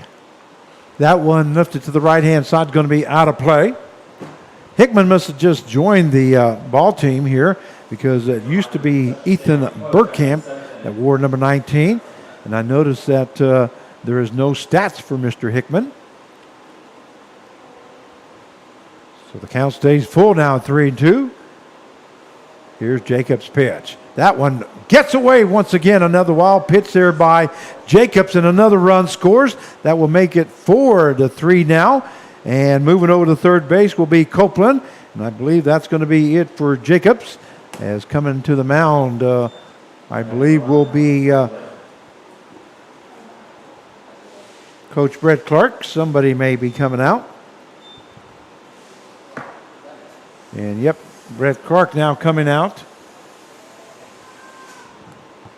As Jacobs has thrown 2 wild pitches here in this inning. 1 run scores, and that is going to be it for Carson Jacobs. A nice effort there by Jacobs. We'll give you his final numbers here for Jacobs. As he has gone, yes sir, thank you. As he has gone 5 1/3 innings. Has given up 4 hits, 4 runs, 2 earned runs, 7 base on balls, and 7 strikeouts as he has faced 26 batters. And now coming in to pitch for the Newton Rebels will be number 4, looks like.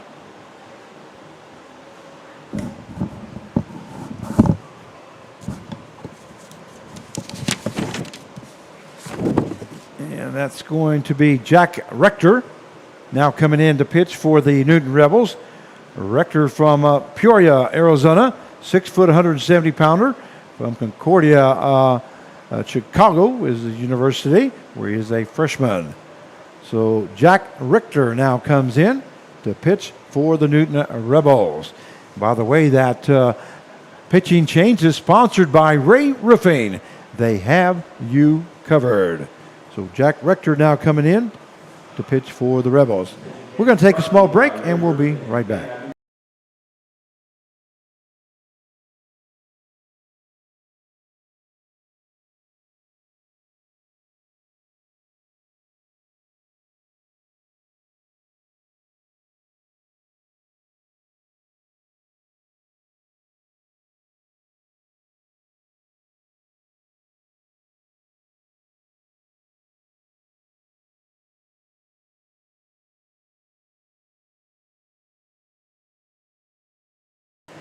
And we welcome you back to Newton Rebels Baseball. Due up now for the Warhawks will be the second baseman, number 11, Alex Archuleta. Hickman is on at first base, so as he reaches on a walk. And Copeland is now on at third base. 4-3 now the score.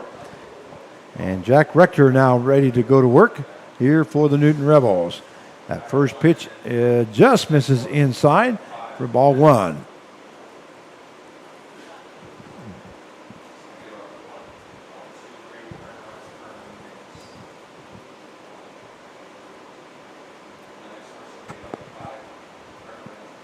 Here's Rector's pitch. That one misses high for ball two. So 2 balls, no strikes now to Alex Archuleta. By the way, we forgot to thank Back Alley Pizzas who came up here for a pizza. I forgot to thank them on the air when they were doing that. I was interviewing somebody. But we do like to thank Back Alley Pizza for the pizza this evening as they gave away a pizza to a lucky fan. Count is 2 balls, 1 strike now to Archuleta. And here's the pitch by Rector. That one is bunted up in the air, caught by the first baseman, Corey Mason, and he throws over to third base for a double play. What a great job there by Corey Mason as he was charging, and that bunt was directly to him in a line shot. That double play is sponsored by the team of Pate and Paul, the attorneys at law, working for you. So here in the top half of the 6th inning for the Andale Warhawks, they score 1 run on 1 hit, no errors, and 1 left on base. At the end of 6 innings of play, 5.5 innings of play, it is the Andale Warhawks 4 and the Newton Rebels 3. And we'll be right back. Thank you very much, sir.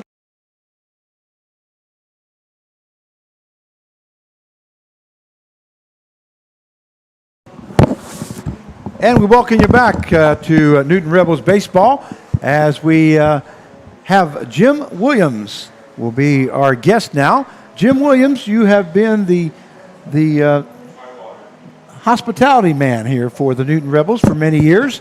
He's the guy that takes your money at the front gate. That's right. And how many years have you been with us now, Jim? I think I'm going to start my 12th year. 12th year with the Newton Rebels. Well, we just wanted to get you on the air real quick since this is Carl Hodges Appreciation Day. And not only do we thank Carl Hodges for what he had done to start the Rebels, but everybody that works with on the organization for the Newton Rebels. Jim Williams has been a big part of that, and a lot of people in town know you. That's right. I've been at Walmart for 23 years. So. Walmart, a greeter, or what are you doing now? I'm retired now, but... Okay. Yeah. So you did work for Walmart, and but we want to thank you for everything you do. Jim, by the way, is the guy that brings my water to me, and I really appreciate it. He makes sure he takes care of my vocal cords here. That's part of my job as hospitality director. There you go. Well, Jim Williams is our guest here, and we want to thank you once again, Jim, as we go back to the action. I know you got work to do, but we thank you very much for being on the air with us. I appreciate it. Okay, there we Thank go. you. Oh, before I go back, is there anybody you want to say hi to? No, not really. Not really? Okay, we're going to cut back. Due up here on the bottom half of the 6th inning for the Newton Rebels will be the second baseman, number 11, Jaden Hanna. So Hanna now up at the plate here in the bottom half of the 6th inning. 4-3 is the score in favor of Andale. First pitch there is over for a strike. And it looks like Gavin Rogers is still out there working hard for the Andale Warhawks. And here's the pitch. Breaking ball misses low for ball 1. As the count will now go to 1 ball, 1 strike. So far, Gavin Rogers has gone 5 innings. He has given up 4 hits. The ball hit to the to the first baseman, and Rogers covering. So it is a 3-1 put out for out number 1. And that will bring up the designated hitter number 27, Connor Swing. As I was saying, Rogers has, before this inning started, had gone 5 innings, gave up 4 hits, 3 runs, 3 earned runs, 2 base on balls, 1 strikeout as he has faced 23 batters. So that's numbers on Gavin Rogers so far. We do have 1 down now, and that will bring up the designated hitter number 27, Connor Swing. And here is Rogers' pitch. Breaking ball hits that outside corner for call strike one.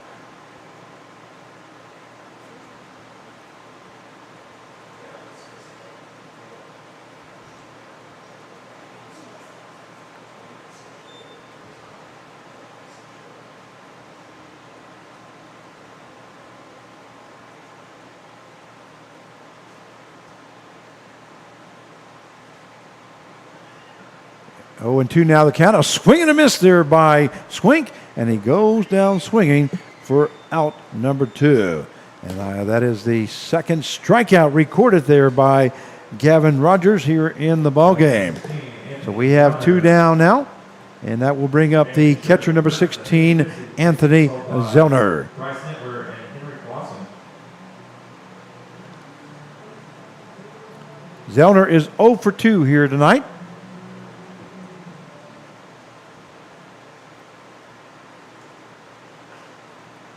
That one lifted foul. That will be out of play. As the count goes to no balls, 1 strike now to Zellner.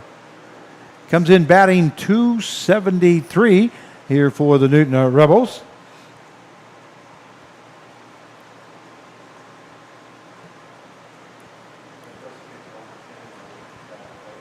He has been up the plate 20 times, has 6 hits. That ball right back to the pitcher, and Rogers is just going to run it out as he goes into the dugout. And it is 1 unassisted for the 3rd out. So the bottom half of the 6th inning for the Newton Rebels, they scored no runs on no hits, no errors, and nobody left on base. At the end of 6 innings of play, it is the Andale Warhawks 4 and the Newton Rebels 3. And we'll be right back.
And we welcome you back to Newton Rebels baseball as we go to the top half of the 7th inning.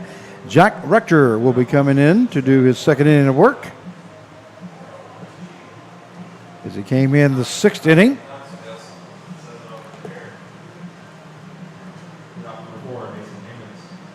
Score is 4-3 in favor of the Andale Warhawks. So far for the Andale Warhawks, they have scored 4 runs on 4 hits and 1 error.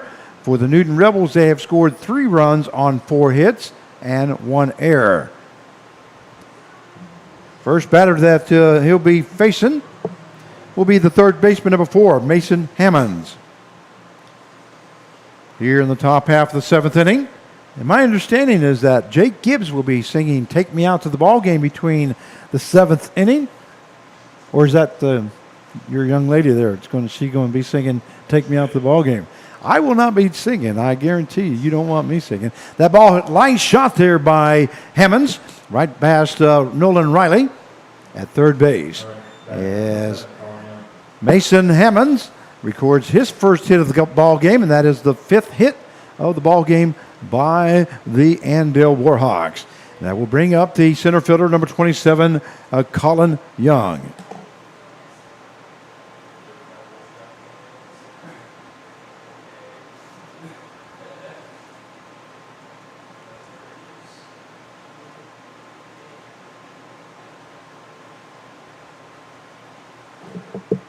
That one misses for ball one as the count goes to 1 ball, no strike now to Colin Young. My guess is they're probably going to try to bunt him over with a 1-run lead. I'm sure they want a little cushion here. Unless they send Mr. Hammonds. He does have some speed on the base path. And Hammonds is taking a good look, and Rector recognizes that, so he throws over to first base. Young comes in batting .303 as he's appeared at the plate 56 times, has 17 hits, 2 home runs with 5 RBIs. And here's Rector's pitch. That's a swing and a miss there by Collins. Correction by Young. As the count now goes to 1 ball, 1 strike.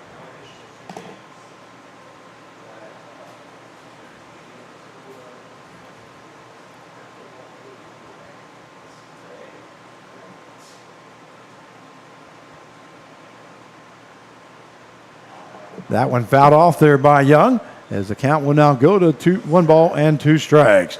Runner on at first base as Hammond reached on a base hit. So he drove one past the third baseman Riley. And trying to, looks like there's only, well, there has been 2 times. Only 2 times here in the ball game that the Andale Warhawks have not got the leadoff runner on base, or the leadoff hitter on base. There's a strikeout there by Rector. And then we have 1 down now here in the top half of the 7th inning. That is the first strikeout recorded by Jack Rector. That will bring up the designated hitter number 2, Matt Christian.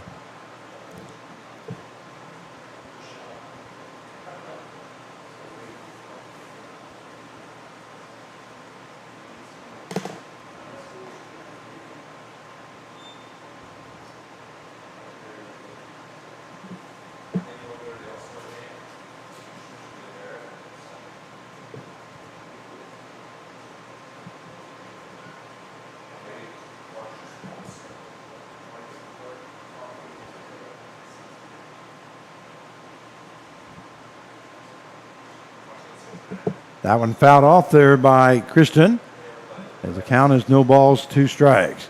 There is a runner on at first base here in the top half of the 7th inning. 4-3 the score in favor of Andale.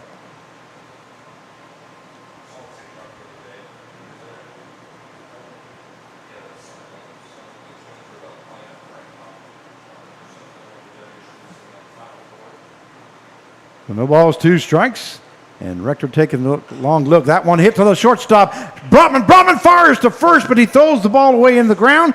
And so that means Hammonds will be moving to second base. And that is out number 2 on that line drive to the shortstop. But that is the second error by Andrew Brotman here in the ball game.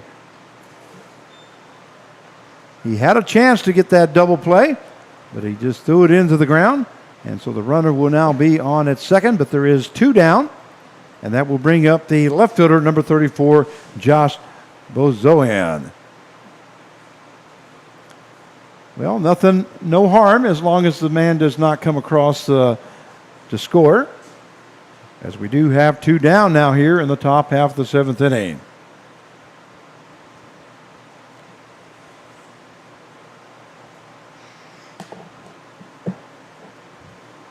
That one lifted to the right fielder. Right fielder Thomas Capion backing up, making the catch for out number 3. So no harm there by on that error. That's an F9 if you're scoring at home for the 3rd out. So the top half of the 7th inning for the Andale Warhawks. They scored no runs on 1 hit, 1 error, and 1 left on base. At the end of 6.5 innings of play, it is the Andale Warhawks 4 and the Newton Rebels 3. And we'll be right back.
We welcome you back to Newton Rebels Baseball. This is Frank Martinez, your play-by-play announcer, as we go to the bottom half of the seventh inning.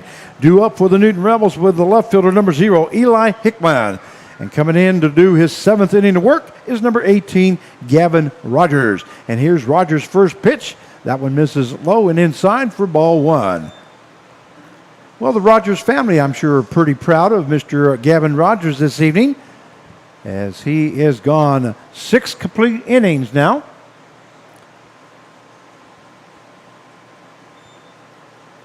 The last pitch was his 85th pitch. And here's 2-0 count. Now that one in there for call strike. And that takes the count now to 2 balls and 1 strike.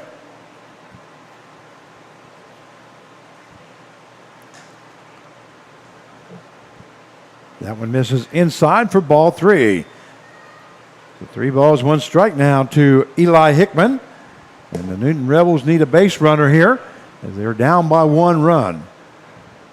That one popped up on a 3-1 pitch. And the third baseman, looks like Hammonds, makes the catch for out number 1. So F5 is the play for the first out.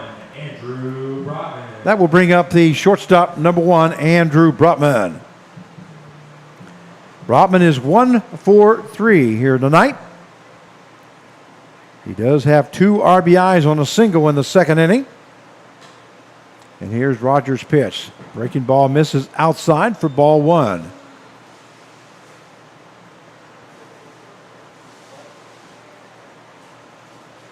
So 1 ball, no strikes now to Brotman. That one misses outside for ball 2. That one didn't miss by much, as Gavin Rogers, after that pitch, looks into the dugout. Not sure if he's letting them know that he's getting a little tired or if he thought that was a strike. But the count is 2 balls, no strike. That one misses low and inside for ball 3. So 3-0 now to count to Andrew Brotman.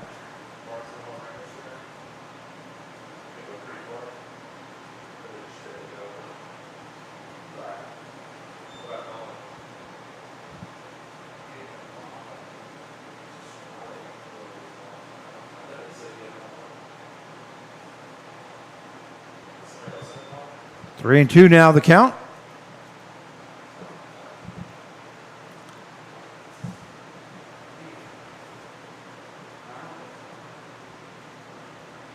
And here's the pitch by Rogers. Ball hit to the right-hand side. Second baseman moved to his left. Not going to be able to get to it. And Andrew Brotman records his second hit of the ball game here in the bottom half of the 7th inning. And that will bring up the center fielder, number 7, Justin Barnes. So that is the 5th hit of the ball game for the Newton Rebels, and the 2nd hit of the ball game for Andrew Brotman. Barnes looking for his first hit of the ball game here this evening. So we have a runner on at first base with 1 down, as the Rebels are down 4-3. They need to get Brotman in scoring position somehow.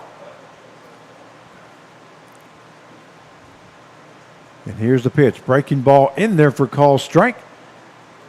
This count now goes no balls, 1 strike to Justin Barnes.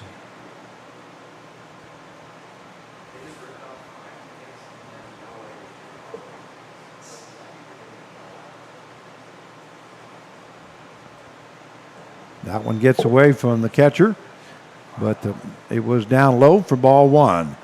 1 ball, 1 strike now to Justin Barnes.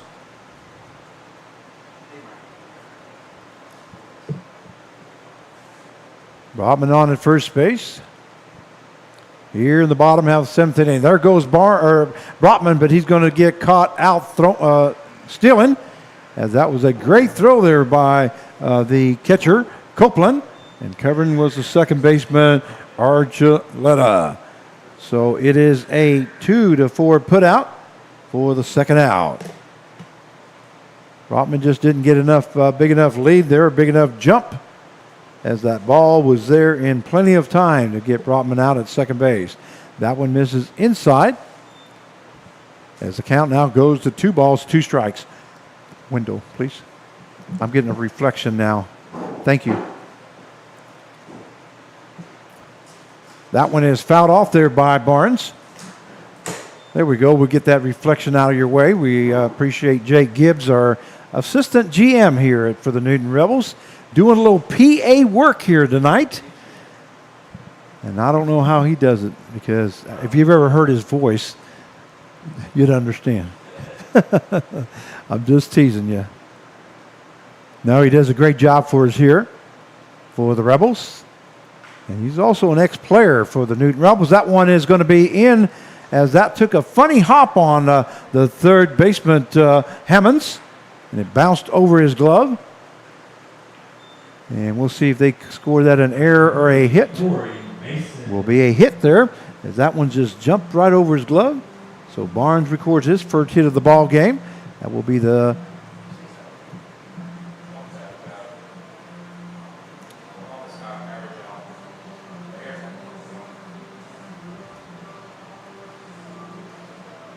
and that brings up the first baseman, number 3, Corey Mason.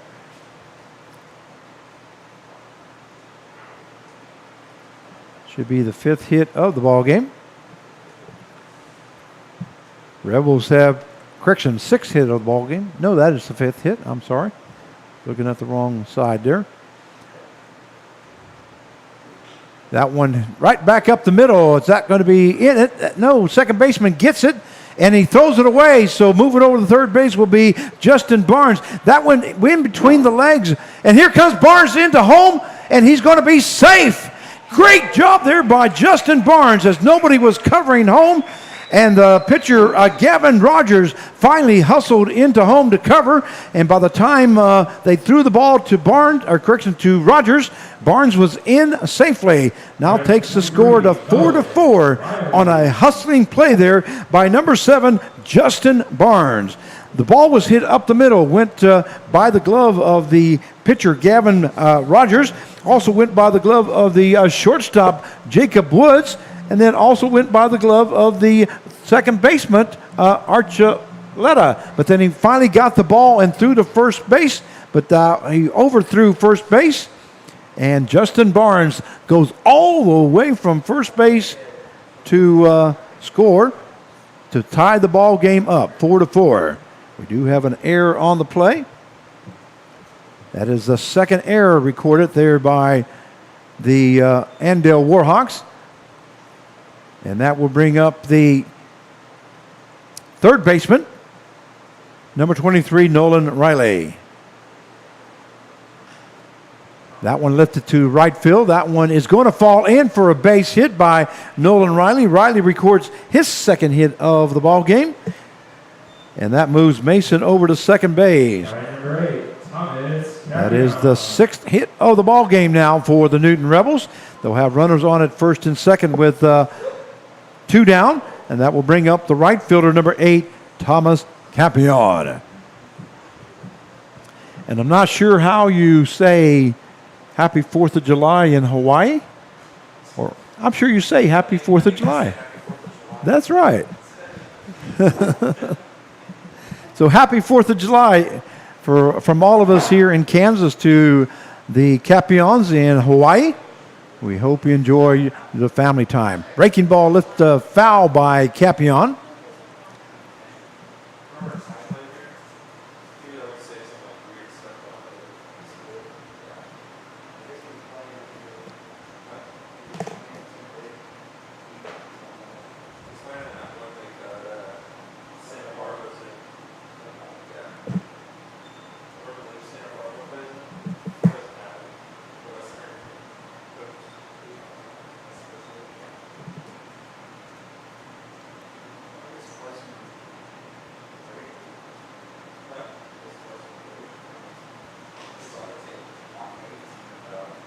And Campion goes down for strike 3 for the third out of the inning, but not before the Newton Rebels score 1 run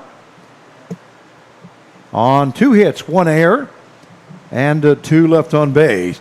At the end of 7 innings of play, the score tied up at 4 apiece. By the way, that play at the plate is sponsored by the Colonel Tim Mahler family in honor of the Kansas National Guard. Your home team, always ready, always there. So the score tied up at 4 apiece. We'll be right back.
And we welcome you back to Newton Rebels Baseball. This is Frank Martinez, your play-by-play announcer, as we go to the top half of the 8th inning. Due up for the Andale Warhawks will be the shortstop, number 15, Jacob Woods.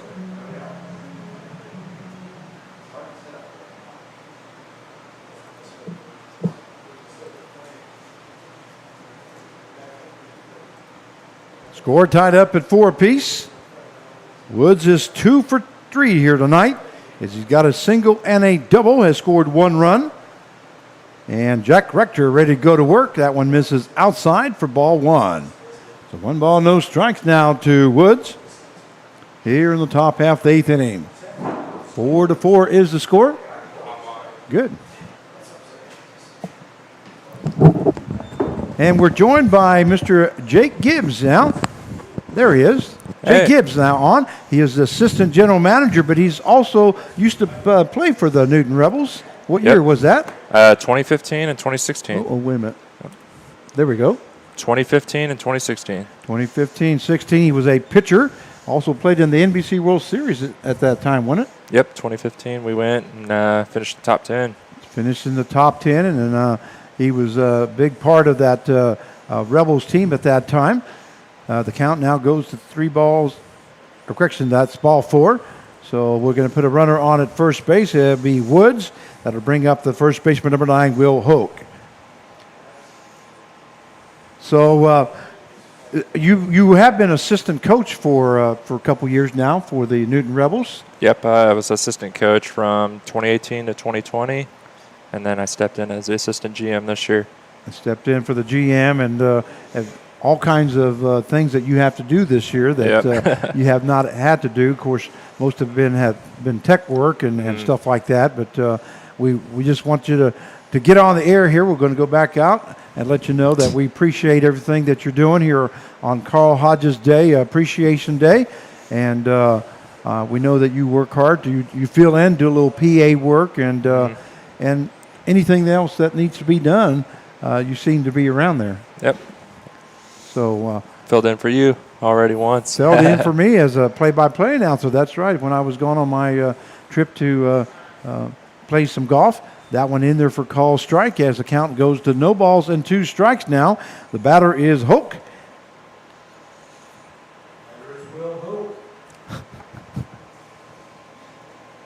Maybe we shouldn't let Carv do PA. There's some guys that the job goes to their heads. That one misses outside as the count now goes to 1 ball, 2 strikes.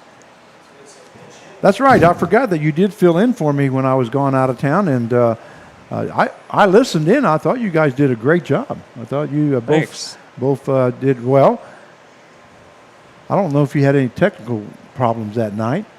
Yeah, we had the computer was overheating because we were just baking in the sun out in Cheney. Yep. The count goes even now at 2 balls, 2 strikes. Yeah, that's a bad place to do a ball game because you have direct sunlight right into where we sit at, and That's why we bought that tent for last year was because we needed something to protect that computer. And now, like, I've got a fan underneath this one here just to keep everything nice and cool. That one misses high for ball 3. So the count will go full now to Will Hoke as Jacob Woods is on at first base here in the top half of the 8th inning. 4-4 is the score. The only one we have not been joined by is Mark Cavallo. We'll see if we can get him on here in the next inning. If we do have a 9th inning. Heck, we may even go extra innings tonight. Who knows? Well, let's hopefully we walk it off. A swing and a miss there by Hoke as he goes down swinging for out number 1. That is the second strikeout recorded there by Jack Rector as he's come in. So we have 1 down now with now up as the catcher number 23, Kyler Copeland. You're right. We have not had a walk-off, have we? Not this year, I don't believe. Not that I can remember. We had a lot of them last year, though. Yeah, we did last year. That one misses high for ball 1. So top half of the 8th inning score tied up at 4 apiece.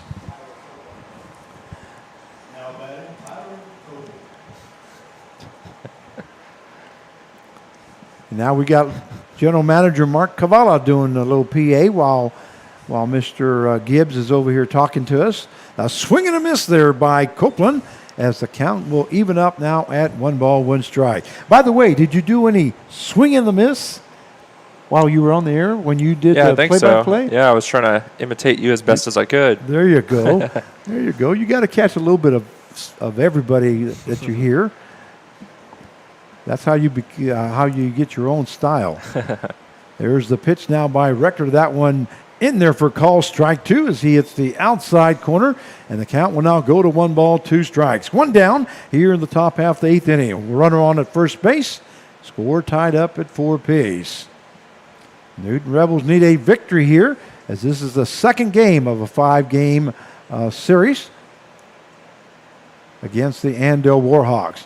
We're going to take a small break starting tomorrow from the 4th to the 7th. There's a swing and a miss and a strikeout there by Rector, and that is the second strikeout of the inning and the third strikeout of the ball game as there's now 2 down for the Andale Warhawks. Now batting the second baseman, the right fielder number 9, Matt Hickman. Oh, pinch hitter. We got a pinch hitter now, number 16. There's a roster there for number 16 there. Matt Goetzman. Matt Getzman. Matt Getzman now pinch hitting for the Andale Warhawks. It's Getzman. Yep. Looks like he's from Omaha, Nebraska, and attends Southeast Community College. He played in last night's ball game, and you can see on that score sheet there what he did yesterday. Should be the top batter. Yep, he went, 1 for 5. 1 for 5 last night. A single, only scored 1 run. Okay. So 1 ball, no strikes now to Getzman as he's pinch hitting here in the top half of the 8th inning. Runner on at first base, and there's a check swing there by Getzman, and umpire says no, he did not go, so the count will be 2 balls and no strikes.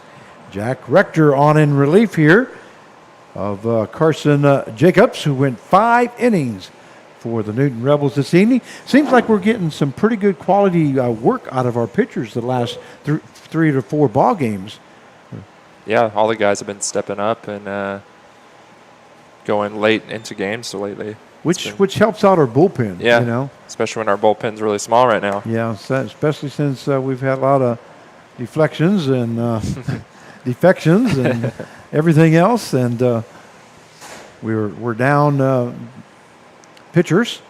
Here's the pitch. That one in there for call strike as the count will now go to 3 balls, 1 strike. So we do have 2 down. Yeah, well, it was getting so bad that we even thought about having you suit up. I know. That's Clark asked me. You got any quality? Any? Probably not anymore. Eligibility? Not anymore, huh? No. That one's a swing and a miss there by Hickman as the count now goes full at 3-2. But if we change my name, I might. There you go, but we don't do that here. So, I could say my name was Mark Carvalho. Mark Cavallo lost his eligibility many, many years ago. Probably about 30 or 40 years ago. Yeah, something like that. Here's the pitch by Hickman. Oh, what? That just barely misses. Boy, I thought that was a good pitch there, but that's going to be ball 4. And now moving over to first base will be Gitzman, and over to second base will be Woods, as we do have 2 down on that walk. As that moves the runners over, that will bring up the second baseman, number 11, Alex Archuleta.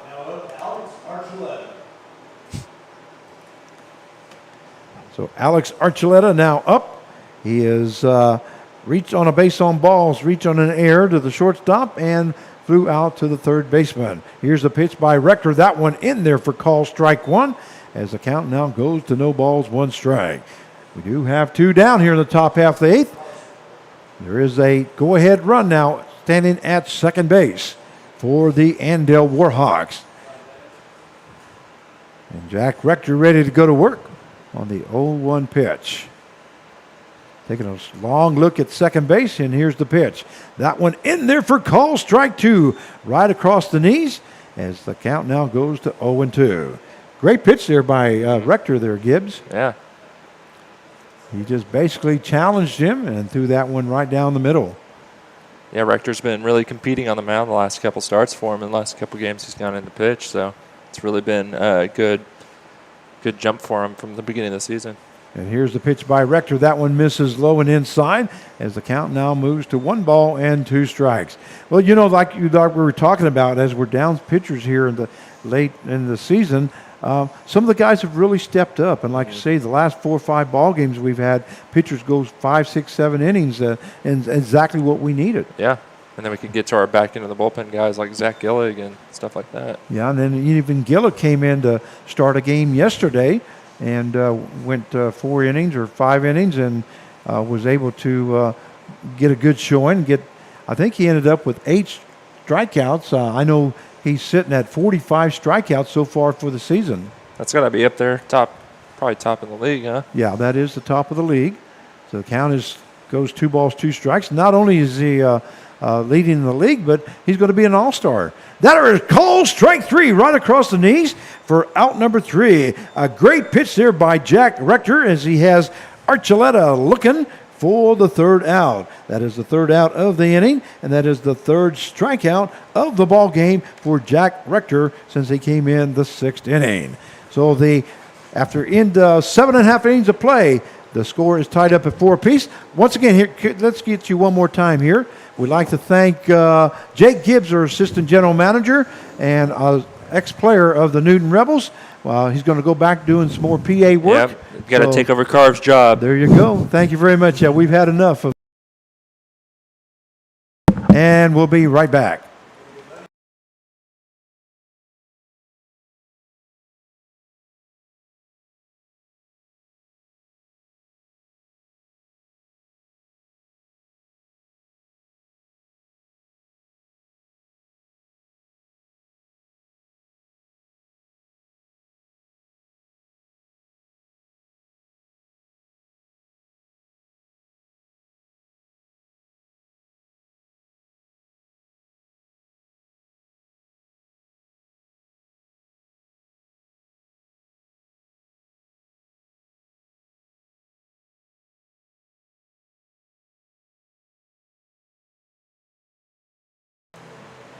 And we welcome you back to Newton Rebels baseball as we go to the bottom half of the 8th inning. It looks like Gavin Rogers will come in to go 8 innings. First up for the Newton Rebels will be the second baseman, number 11, Jaden Hanna. Hanna is 1 for 2 tonight. As he got hit by a pitch in the second inning, scored a run, hit a double in the 3rd inning, and was left stranded at second base.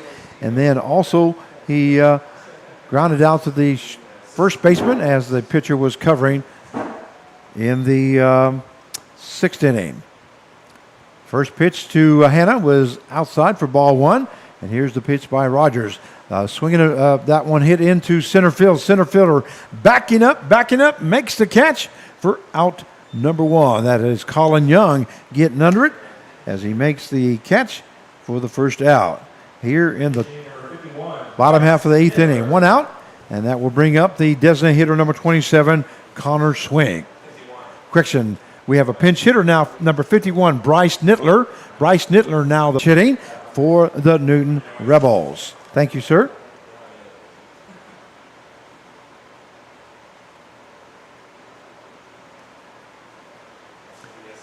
So the first pitch to Nittler misses for ball one. Score tied up at 4 apiece here in the bottom half of the eighth inning. And here's the pitch by Rogers. That one misses outside as the count now goes to 2 balls and no strikes.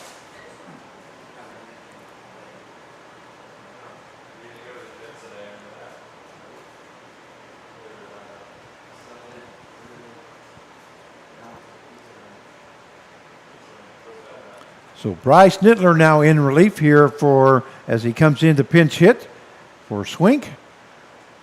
2-0 the count now, and here's the pitch. That one in there for call strike. Rogers still seems, we lost something.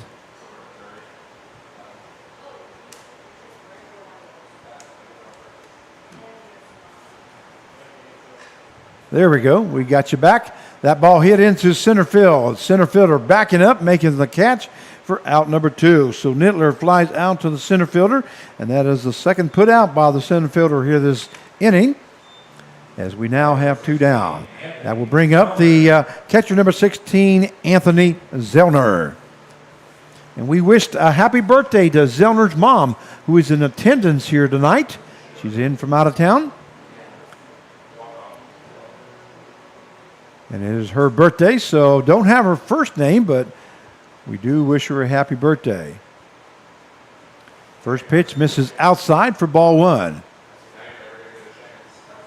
Zellner is 0 for 3 here tonight as he flew out the right field. That pit ball swing and a miss there by Zellner as the count will even up now at 1 ball, 1 strike. Flew out the right field in the second inning, grounded out back to the pitcher in the fourth, and then went one unassisted as he hit back to the pitcher, and the pitcher ran it out. That was swing and a miss there by Zellner. And the count now goes to 1 ball and 2 strikes. 2 out here in the bottom half of the eighth inning.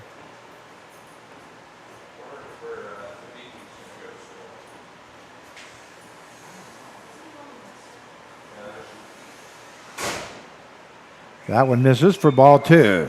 So 2-2 the count.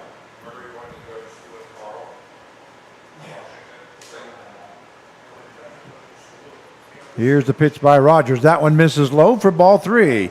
So the count will go full now to Anthony Zellner. And let me see what the video's doing.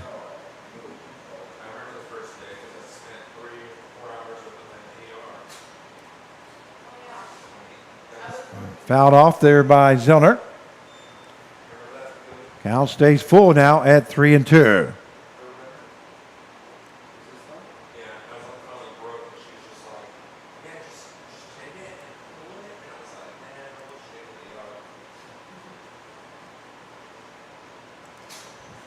And there's a walk there to Zellner as he hustles down to first base.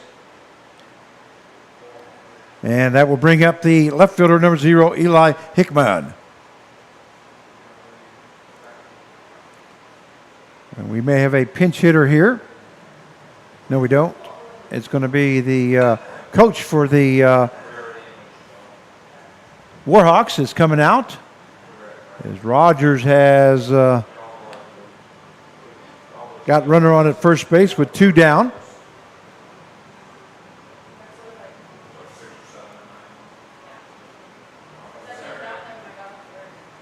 They're going to talk it over. He has pitched, let's see here, 11-1. That's 121 pitches so far is what I'm showing, as he's got 77 strikes and 44 balls.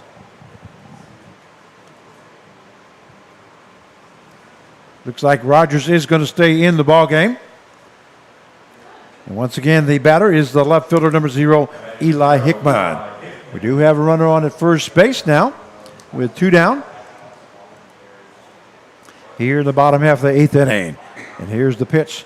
That one lifted to the third base side. Third baseman Hammonds backing up, making the catch for out number 3. So an F5 is to put out it if you're scoring at home. The bottom half of the 8th inning for the Newton Rebels, they scored no runs on no hits, no errors, and 1 left on base.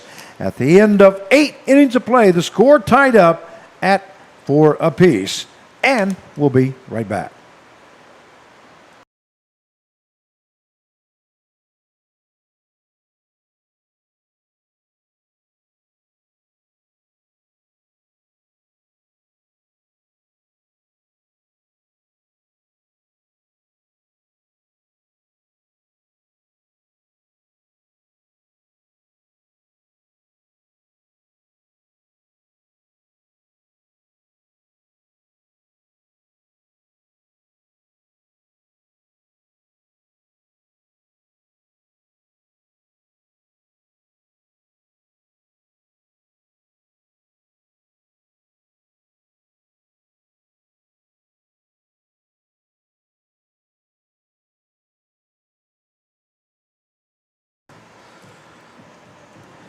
And we welcome you back to Newton Rebels Baseball. This is Frank Martinez, your play-by-play announcer. Now I'm joined by Mark Cavala, the general manager here for the Newton Rebels. Mark, you've been awful busy tonight.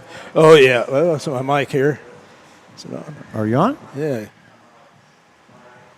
There you go. Yeah, I wasn't on there. But anyway, yeah, I've been very busy. Like I said, the festivities before, you did a great job, Frank, and thank you for doing that, presenting all the, everybody that was here. I'm still out of breath. Been running around. We had the 50-50 and just doing all the kinds of things. We're kind of on a skeleton crew right now because we have some people that are on the staff that are home for the holidays. Yeah, they went to go be with their families. We're missing Mariah tonight. We're missing Heidi. Heidi, who does the scoreboard, and Zoe. Zoe. Yeah, so I mean, so we're missing some of our people here, and so every person's important. Yeah. And like I said, they all got something to do, and when they're gone, everybody picks it up. I mean, it's a great team right here. Yeah, well, the main thing is that, just like you say, everybody picks it up. We don't tell them enough how much we appreciate them. No. Because it could not be down. Even though their job may be small to them, it's big to us. Oh, yeah. Because it makes our job a lot easier. So we want them to know that we appreciate it. And the same thing with the host families. I mean, my goodness, we could not do this if it wasn't for the host families to host our kids. You introduced Connie Miller before. She's down there working the gate. She was out there helping out sell the concessions. I mean, she's helping out. It's really neat to have people help us out. Well, we're going to go back onto the field here. We'll keep talking here, though. But it is Carl Hodges Day, and it was great to honor Carl Hodges here this evening. He wouldn't be greater if we can get a victory here for him. Yeah, I think that would be neat. He's down there watching, so he's pretty excited. And it's like you said, he doesn't get to come out here that much, but he's been very impressed with everything that's gone on, especially since the days when he took over years ago when he started this program. Well, now up is the third baseman, number 4, Mason Hammonds. And by the way, we have a new pitcher now in the ball game, and it is Spencer Maley, number 30. That pitching change is sponsored by Ray Roofing. They have you covered. And we'll give you the final numbers for Jack Rector. He went 2 2/3 innings, gave up 1 hit, had 2 base on balls, 4 strikeouts as he faced 10 batters. That ball lifted to the right-hand side is going to be out of play, as the count now goes to 1 ball and 1 strike. Here in the top half of the 9th inning, no out, as Mason Hammond is the leadoff hitter here in the top half of the 9th. So Score tied up at 4 apiece. I was going to ask you what do you think on the pitching. I know you've watched it a lot more than I have this game, but I mean, 4 runs. Yeah, we've been doing really good. That one outside as the count now goes to 2 balls, 1 strike. Well, like you were saying, a great team here behind the scenes. Well, our pitchers have really stepped it up the last 4 or 5 ball games. They've given us starting pitchers has given us somewhere between 4 to 6, 7 innings, and that's exactly what we needed. That one misses low for ball 3, so the count will now go to 3 balls, 1 strike. And, being down pitchers right now, that's big for us. And then you go into the break. We're going into the break here, with the All-Star break starting tomorrow. And it's good to get that little rest for some of these guys because they're like, I know Carson Jacobs went, 107, 100 pitches, whatever. Yeah. Yep. And here's the pitch. That one lifted foul. It's going to be out of play as the count will go full now at 3-2 to Mason Hammonds. So Spencer Maley now in relief here for the Newton Rebels here in the top half of the ninth inning. I don't believe we've had an extra inning game so far that I can think of. I'll tell you, it'd be nice just win the bottom of the ninth. That'd be really nice. Yes, it would be. And here's the pitch by Maley. That one down low, and that's going to be ball 4. And there'll be a runner on at first base now as Mason Hammonds reaches on a base on balls. And that will bring up the center fielder, number 27, Colin Young. I'm sure Colin here, his job is to get him over, so be ready for the bunt situation right here. But, you look at the 4 runs that they did score, and 3 of those are off walks. And so it just shows that just have to really keep eliminating those because just a little too many walks. But, however, we're good enough that it's only 4 runs.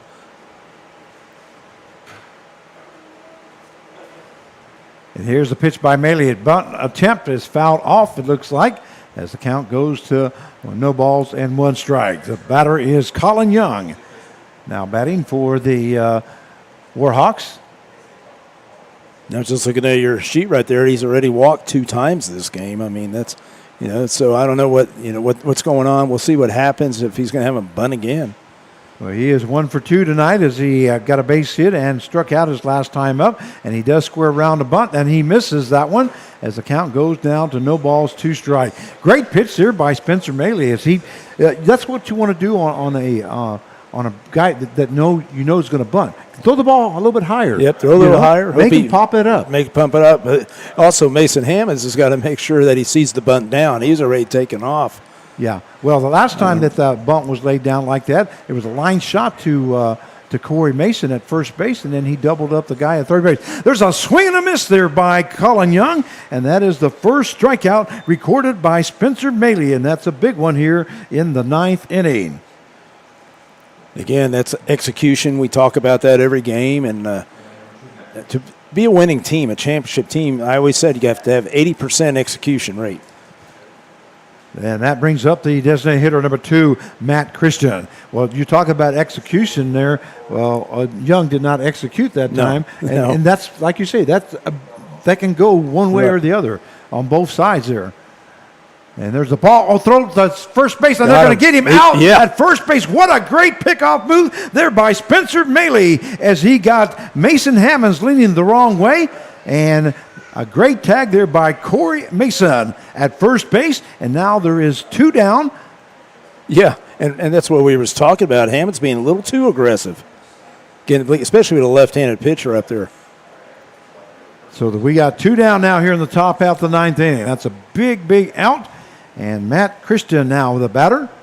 And here's the pitch by Maley. That one misses high for ball 1. Well, I haven't had you here tonight to give us a little commentary, so my throat is really getting sore because I've been doing a lot of the interviews and then having to keep talking. That I appreciate when you come on and help me out. Now, those of you that don't know, Carv has helped me out the last 2 years as I've announced the play-by-play for the NBC World Series. Yeah, we got a chance to work together. Kevin Jinks, asked me if I knew somebody, and I said, yeah. I said, Carv and I worked together with the Newton Rebels. He'd be a good guy to come on, and you've been able to help us out with the NBC World Series, and I appreciate you doing it this year also. Here's the pitch. That one lifted out of play, looks like. I was going to say, Frank, it's nothing like doing the national championship game, that we got to do. I mean, that was fun. That was a lot of fun, wasn't it? Yeah. And I think, did you do it the year before that too, or was last year the first year? Last year was the first year. Last year was the first year. Okay. I've done it the last 3 to 4 years, but I used to do it on the radio with a couple of the guys from KGSO, and but I was also, like I say, did the play-by-play for the championship. And there is call strike 3 as Christian goes down looking for out number 3. That is the second strikeout recorded by Spencer Maley here this inning, and the second strikeout of the ball game. So the top half of the 9th inning for the Andale Warhawks, they scored no runs on no hits, no errors, and nobody left on base. At the end of 8.5 innings of play, the score tied up at 4 apiece. And we're going to keep it right here. We're going to cut right back to us here so that everybody can see us. You know, we talk about the Carl Hodges Appreciation Day. We got to thank our sponsors. Oh, yeah. We're going to go with a Play at the Plates is sponsored by the Colonel Tim Mahler family in honor of the Kansas National Guard. Your home team, always ready, always there. Double Play sponsored by the team of Pate and Paul, attorneys at law. They are working for you. Pitching changes are sponsored by the Ray Roofing. They have you covered. Doubles are sponsored by the Cobra Enterprise, Store and Stuff, and Realty Connections. Home runs are sponsored by the John Odeman family, proud friends of the Newton Rebels. And then, of course, the great plays on the field or the player of the game is sponsored by the Carl Hodges and family. The Rebels tradition continues since the year 2000. And then tonight is, of course, honoring Carl Hodges Day. Oh, yeah. Yeah, and, I mean, it's so neat to see him. And, of course, Carl has a million stories. Yeah. And a matter of fact, he just saw Darren Riley, who his son Nolan plays for us, and they were talking about how they knew each other because back in the early days, like early days of the Rebels, they played. Their teams played against each other. Yeah. So anyway, I wanted to get you on because I know we want to thank our sponsors, but we especially want to thank our host families. Yeah, You know, they make it so much easier for us to host the kids. All right, we're going to go back to the field as we go to the bottom half of the 9th inning. Due up is shortstop number 1, Andrew Brotman. He swings at the first pitch, and it is fouled off as the count now goes to no balls and 1 strike. I was going to say one thing that Carl brought up, the Kaufman family, that's 21 years. They've been hosting. I mean, that's amazing. That's they deserve a nice big plaque. Well, he didn't say it on the air, but I'm glad that you did bring it up because, that the Kaufman family, you said? Yeah. Okay. Yep. That's a lot of years. It's a lot of years. A lot of kids that they hosted, and they're great people. I've gotten to talk to them through the years, and they have great stories too about kids. Oh, I bet. The count is no balls, 2 strikes, and here's the pitch to Brotman. That breaking ball misses outside, and that will take the count now to 1 ball, 2 strikes.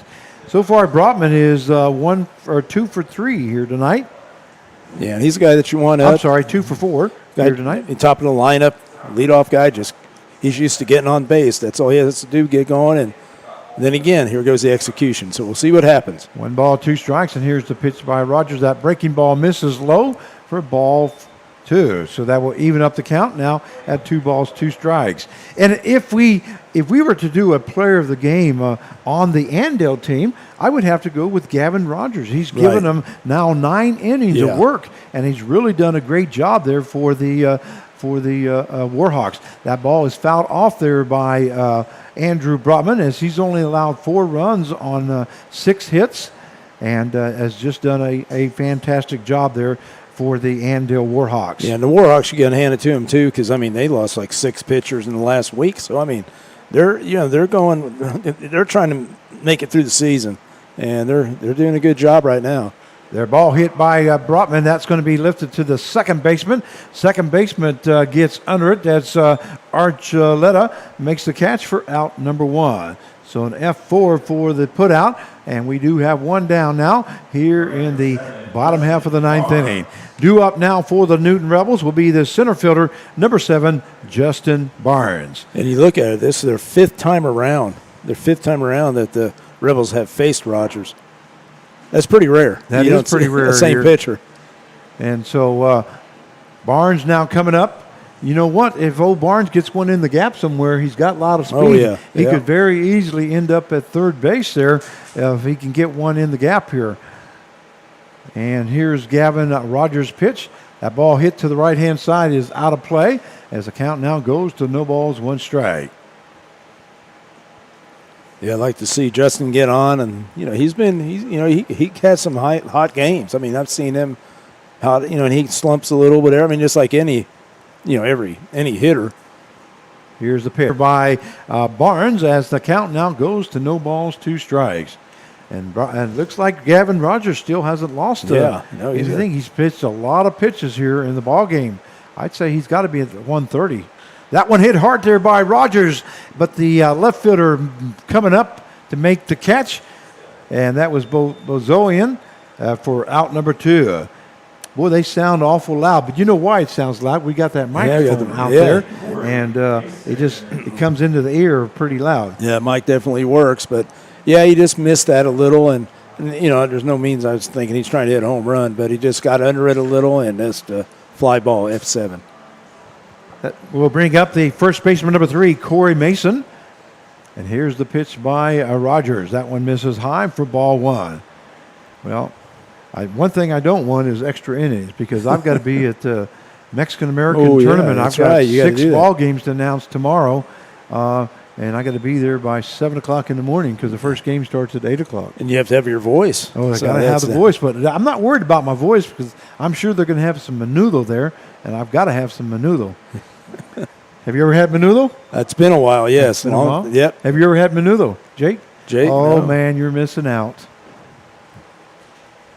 Anybody out there on the website, have you ever had menudo? I mean, ball hit to the first baseman. First baseman is able to get to it. Rogers covering, so it is a 3-1 play. We're going to go extra innings here on Carl Hodges Day as we go to the top half of the 9th inning. Score tied up at 4 apiece, and we'll be right back.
And we welcome you back to Newton Rebels Baseball. This is Frank Martinez, your play-by-play announcer, joined along by Mark Cavalla here this evening as we go extra innings. Just what we wanted. Yeah, I know. Our buddy right here, Jim Williams, he's excited about that. I can tell. He's been here since, 4 o'clock? 3:30. So it's been a long day for Jim. So we're going to go extra innings. We'll take you out to the field. Due up for the Andale. Looks like it's going to be the left fielder number 34, Josh Bozoian.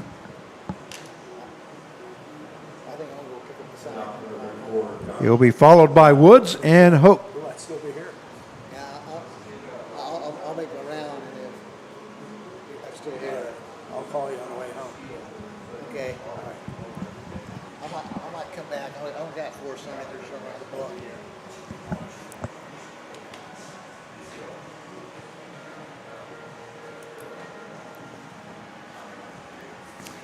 So once again, due up now, and Spencer Maley in for this second inning of work as he came in the 9th inning. And he'll be facing left fielder number 34, Josh Bozoian. You know, and Maley pitched a little, I think, couple innings yesterday, right? If I recall. So I mean, that's he's getting some work in. And here's Maley's first pitch, a swing and a miss there by Bozoian as the count now goes to no balls, 1 strike. It's going to be interesting to see how far they can go with Gavin Rogers, but he, like you said, he still looked pretty strong. Yeah, he does. As a matter of fact, I'll give you his numbers here after he comes up here in the bottom half of the 9th inning to start, 10th inning. That one is hit hard there by Bozoian, and that's going to be in for a base hit there as Bozoian records his second hit of the ball game.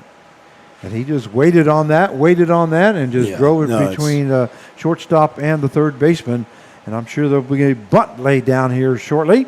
And coming up to the bat now will be the shortstop, number 15, Jacob Woods. And again, we've seen some execution, but we've seen a lot of lack of execution. And that could be the difference in this game. So Jacob Woods is 2 for 3 here tonight. He struck out his first time, got a base hit, scored a run, got a double. Was picked off at third base, and then reached on a base on balls in the 8th inning. And I bet right now the runners aren't going to get too far off, especially after Maley picked off Hammonds last inning. So runner on at first base with no outs, and the count no balls, 1 strike. Here's the ball that's fouled off there by Woods, as the count will now go to no balls and 2 strikes. You know what's been interesting about Rebels baseball? You never know what to expect each game. You know, I didn't expect a 4-4 game right now going extra innings. Well, I was hoping we'd have fireworks in the bottom half of the 9th, but we didn't. No. So maybe in the bottom half of the 10th. There is fireworks going out in right field right now over the right field wall, and the count stays at no balls, 2 strikes. And that's the thing. I was talking to some of the players, the Rebel players, and they said, we want to win. We want to win. And they said, we got to figure out how to win. You got to know what it takes to win. And hopefully this game can help them, especially on Carl Hodges Day.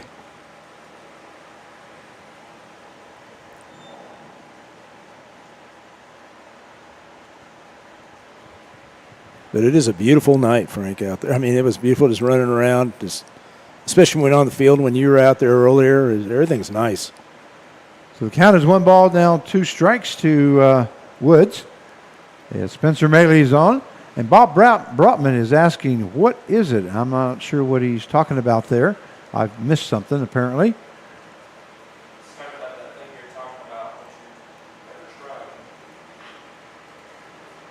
Ball hit past the second baseman. That's going to be in for a base hit.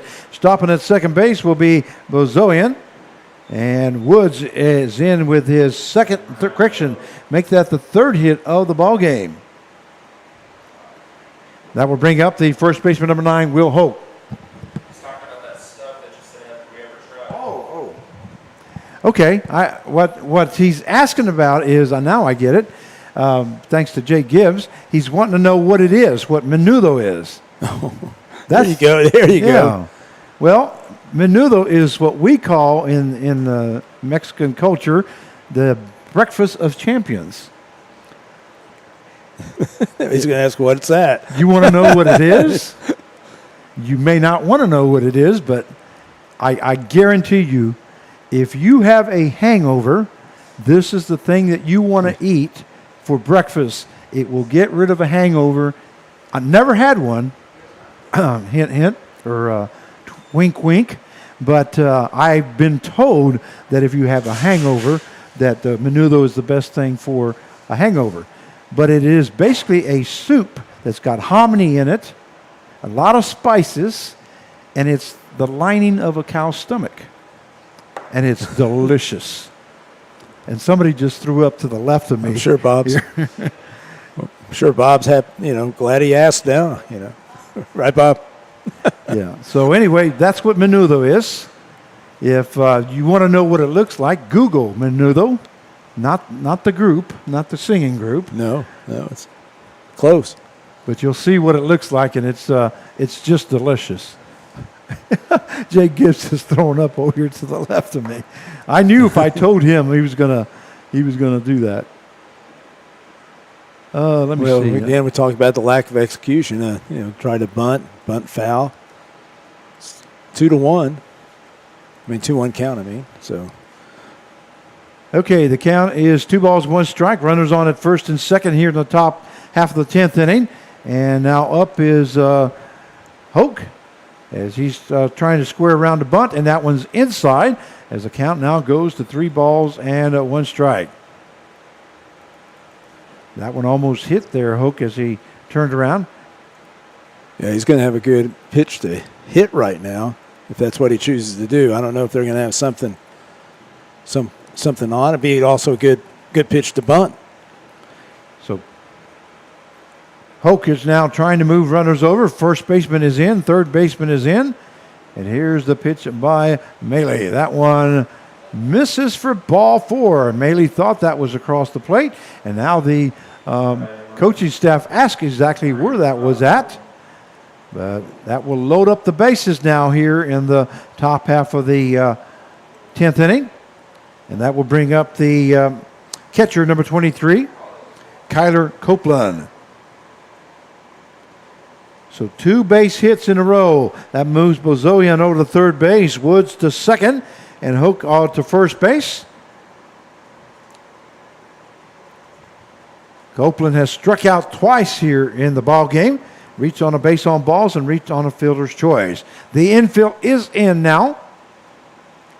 They're trying to get the out at home plate. That one is lifted to the first base side.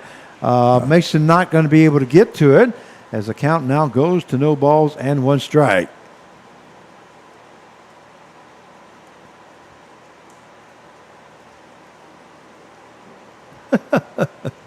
Bob Brotman says Menudo. Yep. And you had me till stomach. You know, one thing with the 4 runs, I think we should be pretty glad because we've given up 11 walks. I was just counting them, Frank. That one misses high as the count will even up at 1 ball and 1 strike. I knew if I told everybody what it was, they were just not going to not care for it. But I guarantee you, if you ever had it, it is the most delicious meal that you've ever had. It's just good. It is a Sunday special that we have in the Mexican culture. Matter of fact, it's a weekend special. That one is fouled off as the count now goes to 1 ball, 2 strikes. Yeah, I didn't realize. I mean, getting back to the game, I didn't realize 11 walks by the Rebels pitchers. Yeah, we've had quite a few. That's free passes and So we have, of course, we've had 1 this inning, and count is 1 ball, 2 strikes now to Kyler Copeland here in the top half of the 10th, and here's the pitch. That one is fouled off there by Copeland. The count will stay the same at 1-2. Yeah, Copeland's battling right now. I mean, bases loaded, great situation right here for him. But Maley, 1-2 count, he's still coming after him. Need a nice little punch out right here with the infield in. Sure would with the infield in, and then they can kind of move back and get that double play if possible.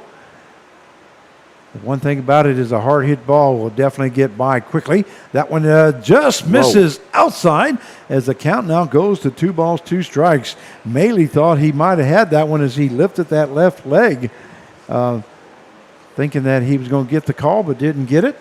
And that will even up the count now at 2 balls, 2 strikes.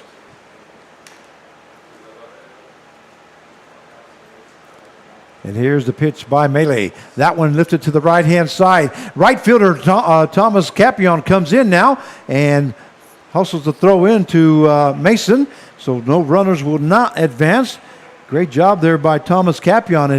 He didn't see it at first, and then all of a sudden. I thought for a while because – and even you looked at it, and Mason at first base, that's a play where you could probably drop, step, and go a little. It looks like he froze too. Well, the infield's still going to stay in with 1 out now, and that will bring up the right fielder, number 16, Matt Getzman. Getzman batted the other day, and I think he's Jay Gibbs said he was 1 for 5 or something like that. Yeah. He's a leadoff hitter.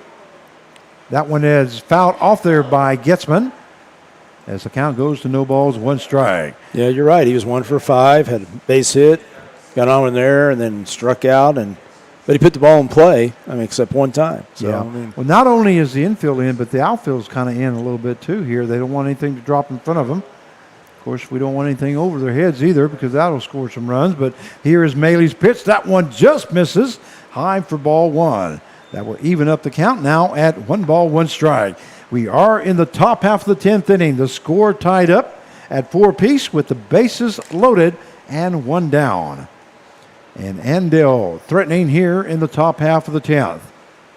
Spencer Maley in relief here. And here's the pitch by Mealy. The swing and a miss there by, looks like it's 16 again. Okay, that is Getzman. Yeah, Getzman. But the Getzman, you can see him just saying something to himself that, he thought he should have had that pitch. It looked like it was right down the middle. It sure did. That count now goes to 1 ball, 2 strikes. Boy, how big would this be if we can get a strikeout here? Oh, yeah. If With you the can work out of bases this. loaded and no outs. And now we got 1 down, and here's the pitch by Mealy. That one hit to the third baseman's going to be foul.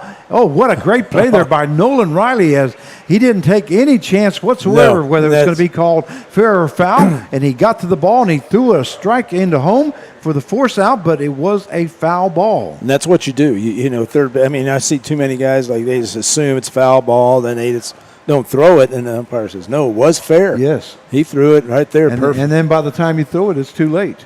But he threw a perfect strike across his body there, and you got to give Zellner credit because Zellner was ready for that throw. So the count, 1 ball, 2 strikes. Now Spencer Mealy's throw is coming in, and that one is a swing and a miss there by Getzman, and he goes down swinging for out number 2.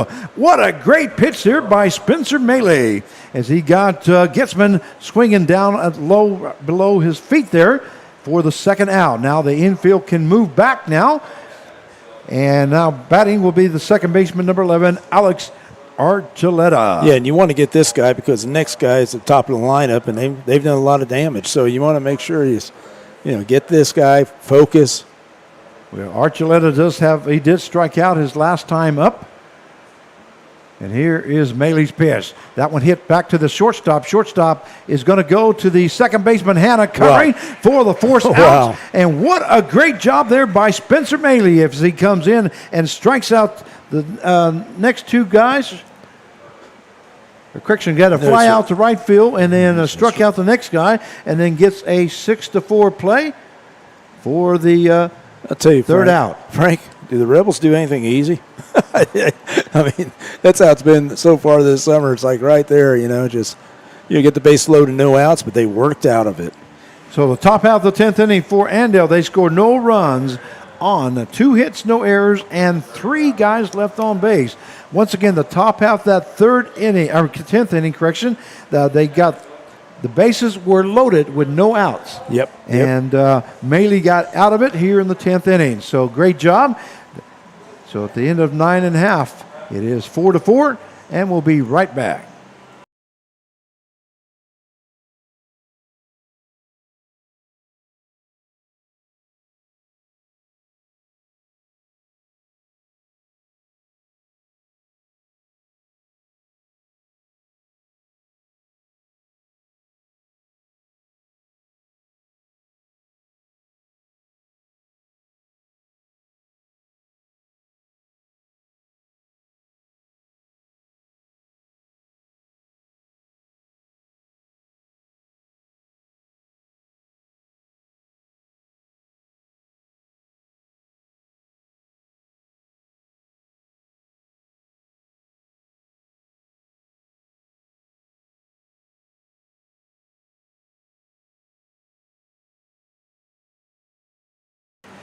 And we welcome you back to Newton Rebels Baseball. This is Frank Martinez, joined along by General Manager Mark Cavala as we go to the bottom half of the 10th inning. The score tied up at 4 apiece.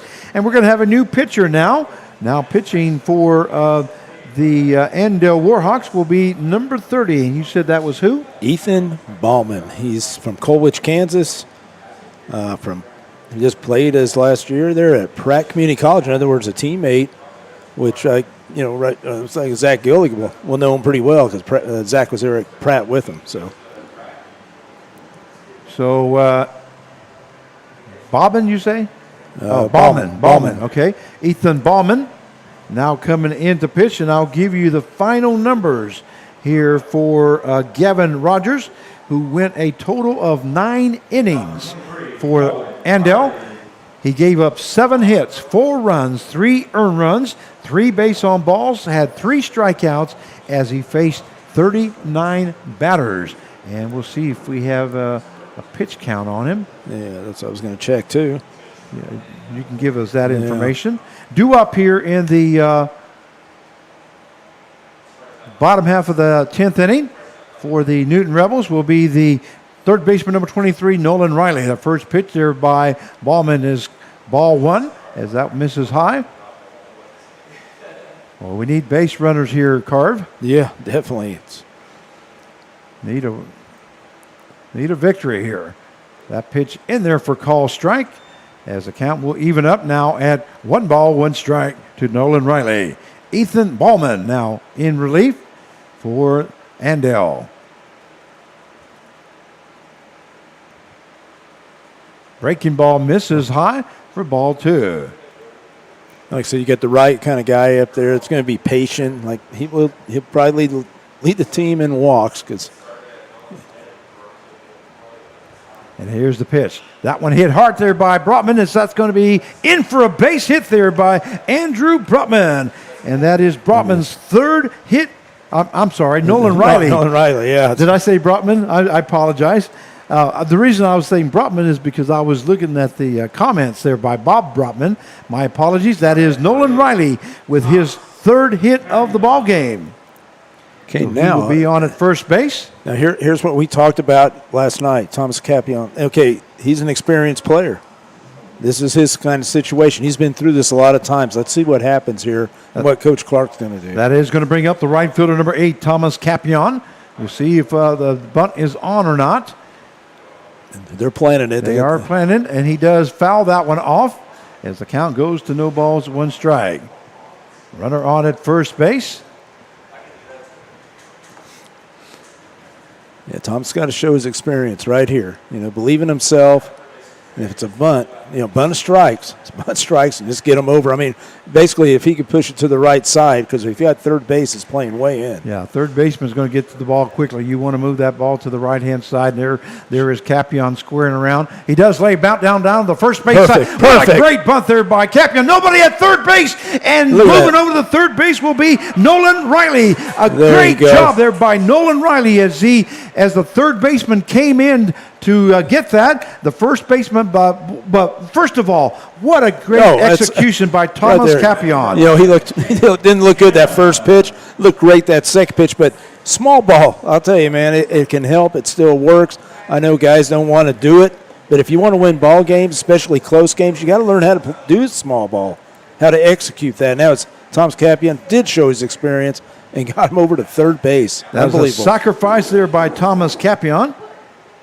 Okay, now we got to see what they're going to do, if they're going to walk. That will bring the infield way into the grass area, and that will bring up the second baseman, number 11, Jaden Hanna.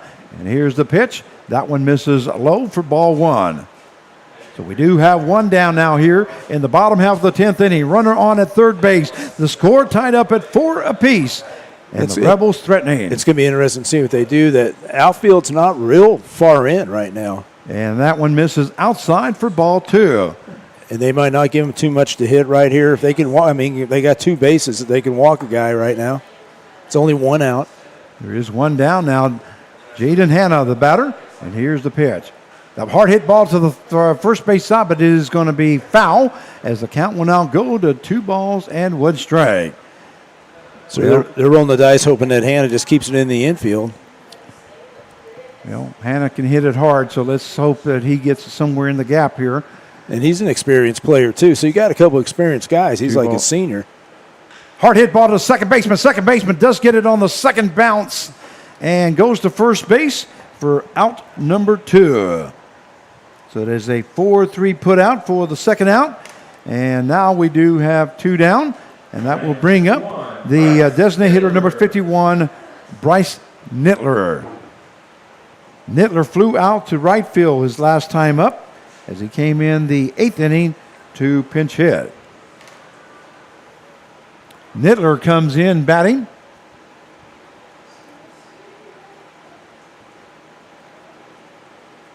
.150 as he's appeared in 6 ball games, has 3 hits at 20 at bat. Well, he's definitely a better hitter than he's shown. He plays at Cali County, had shoulder surgery. He's still getting his timing back, and talked to him yesterday, and he's starting to feel better every day. So here's the pitch there by Ballman. That one hit hard by the third baseman. That's going to be foul as the third baseman really scooted down the line there to get to it. but it was in foul territory, and that will take the count now to 1 strike. Boy, it's a crazy game. It's crazy. Well, we talk about execution. We Yeah, sure could it's- have yeah, used it here this inning. We'll see. It's not over with yet. Nope. We'll Right see here. what happens here.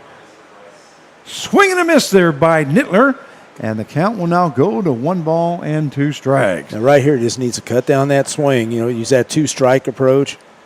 Use the field. I mean, you got that guy 90 feet away for the winning run. So we got 1 strikes now to Nittler. Runner on at third base with 2 out here in the bottom half of the 10th inning. Score tied up at 4 apiece. There's the pitch. That one fouled off there by Nittler as that one almost caught him on the handles. And he's kind of tingled his fingers on that You one. can see that. Yeah, stung him a little. Yeah, I tell you, they rolled the dice with the play on Hannah because I was kind of like, wow, man, that he can hit a fly ball or whatever. But they came in and it worked. Well, here's the pitch now by Ballman.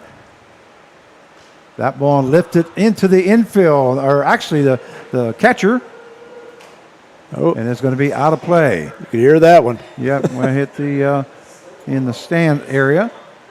Well, I thought it was in the infield there for a second, the way everybody was moving, and then all of a sudden I see the catcher coming towards the fence. So the count stays at 1 strikes to Bryce Nittler. Yeah, what a game here, Frank. I mean, just going into the break. Do see Bryce do this right here. Get this game over with. And here's the pitch now by Ballman. That one hit to the right-hand side. There it That's is. in for a base hit, and that's going to be the ball game. And the final score is going to be the Newton Rebels 5 and the Andale Warhawks 4 as Bryce Nittler hits a base hit into right field and scores the RBI from third base. Well, there is your walk-off. Yeah, and I'm telling you, Frank, it was great for Bryce, but it's also for this team. We've struggled with wins this year, and like we talked about, this is a big win. And and like I said, for Bryce Nittler, for what he's been struggling on his comeback trail here after an injury, but what a great hit. Well, let's get Nolan Riley. He is 3 for 4 tonight, and then also Bryce Nittler. Okay, you want We both have of them? that. Yeah, let's get both of them. Okay. Well, that is the final score now. The Newton Rebels win it in the bottom half of the 10th inning, 5-4, as Nolan Riley got a base hit and moved clear to third base on a great sacrifice bunt there by Thomas Capion. Nobody was covering third base, and Nolan Riley saw that, and he went all the way from first here to third base. And then Bryce Nittler hits a base hit into right field and scores the RBI. So our 2 players of the game are going to be Nolan Riley, who was 3 for 4, and then also Bryce Nittler, who got that walk-off single to win the ball game. So we'll have them coming on. While we're doing that, we're going to go ahead and make sure that we thank all our sponsors. We'd like to thank the Play at the Plate, sponsored by Colonel Tim Mahler family in honor of the Kansas National Guard, your home team. Always ready, always there. Double Plays are sponsored by the team of Pate and Paul, the attorneys at law, working for you. Pitching Changes is sponsored by the Ray Roofing. They have you covered. Any double sponsored by the Cobra Enterprise, Store and Stuff, and Realty Connections. Home Runs are sponsored by John Odeman family, proud friends of the Newton Rebels. And then also any great plays or player of the games. Well, tonight we'll have 2. That great play is sponsored by the Carl Hodges and family. The Rebels tradition continues since the year 2000. Also, we'd like to thank every player that showed up here this evening for the Carl Hodges Day as we honored him. And being on the 4th of July weekend, we didn't have that many, but we do appreciate those that did come out. And we thank Carl Hodges, by the way, for coming out and supporting the Newton Rebels. Many names that he brought up, the Kaufmans, the Kevin and Kim. We'd like to thank them, the Millers, the host families, everybody, the Back Alley Pizza. We just want to make sure that we thank everybody, all their staff here at for Newton Rebels. Assistant General Manager Jake Gibbs, our man of hospitality, Mr. Jim Williams, Mariah, who's not here this evening. Young lady, I'm going to miss you tonight because that means I got to put this stuff up all by myself. But I do appreciate everything that you do. And now I got Jim Williams back on the mic here.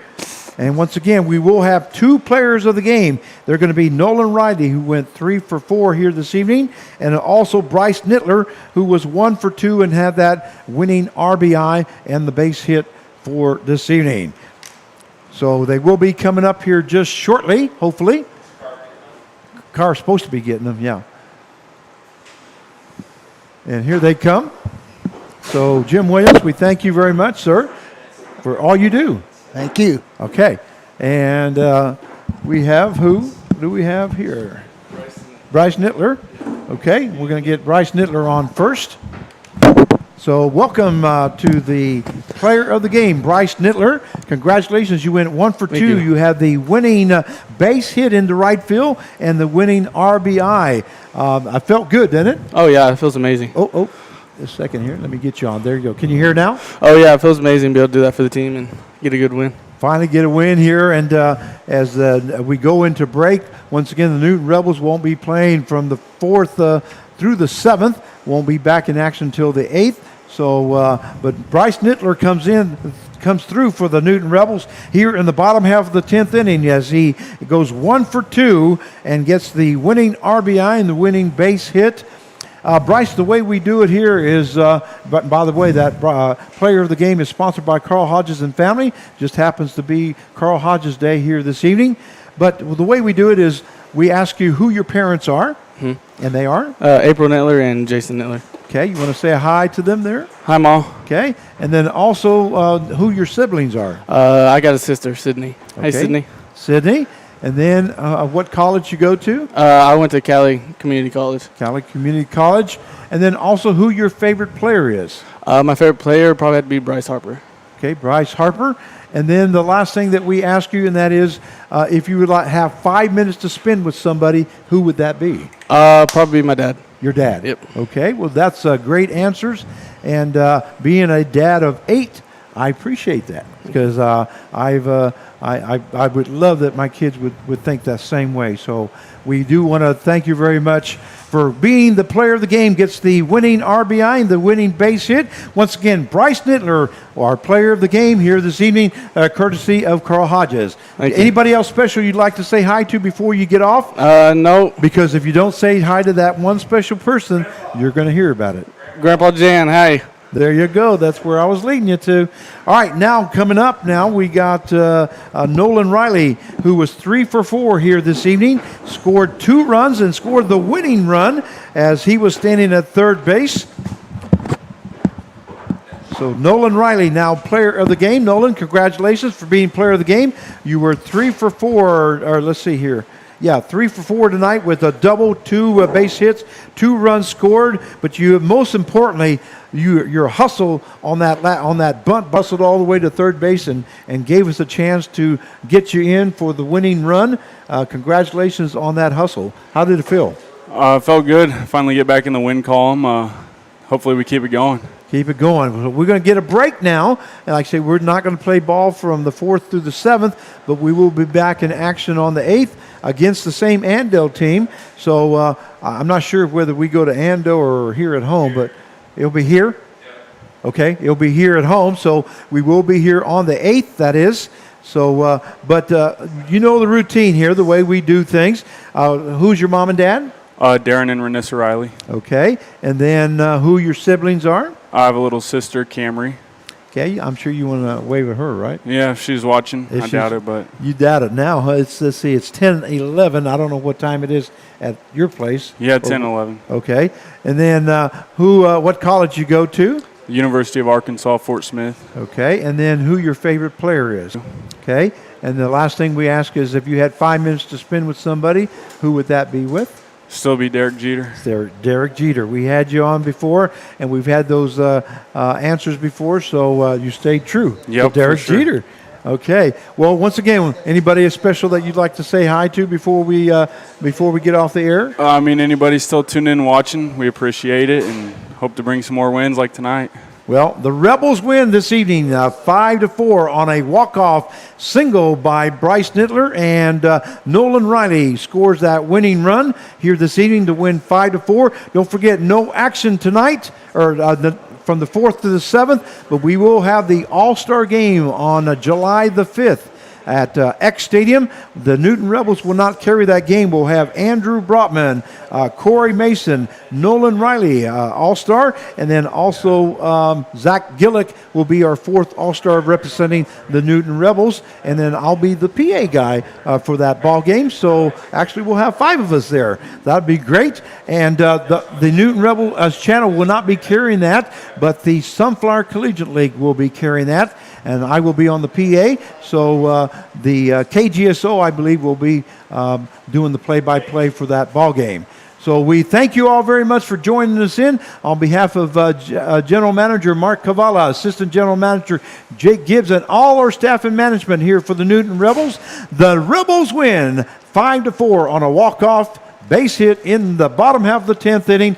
We'll see you on the 8th, and we ask you to have a safe and holiday, a safe 4th of July. I was going to say a happy 4th of July with your family members, and a safe 4th of July. We'll see you later. This is Frank Martinez wishing you a good evening and a safe trip home. Here is the final score, 5-4.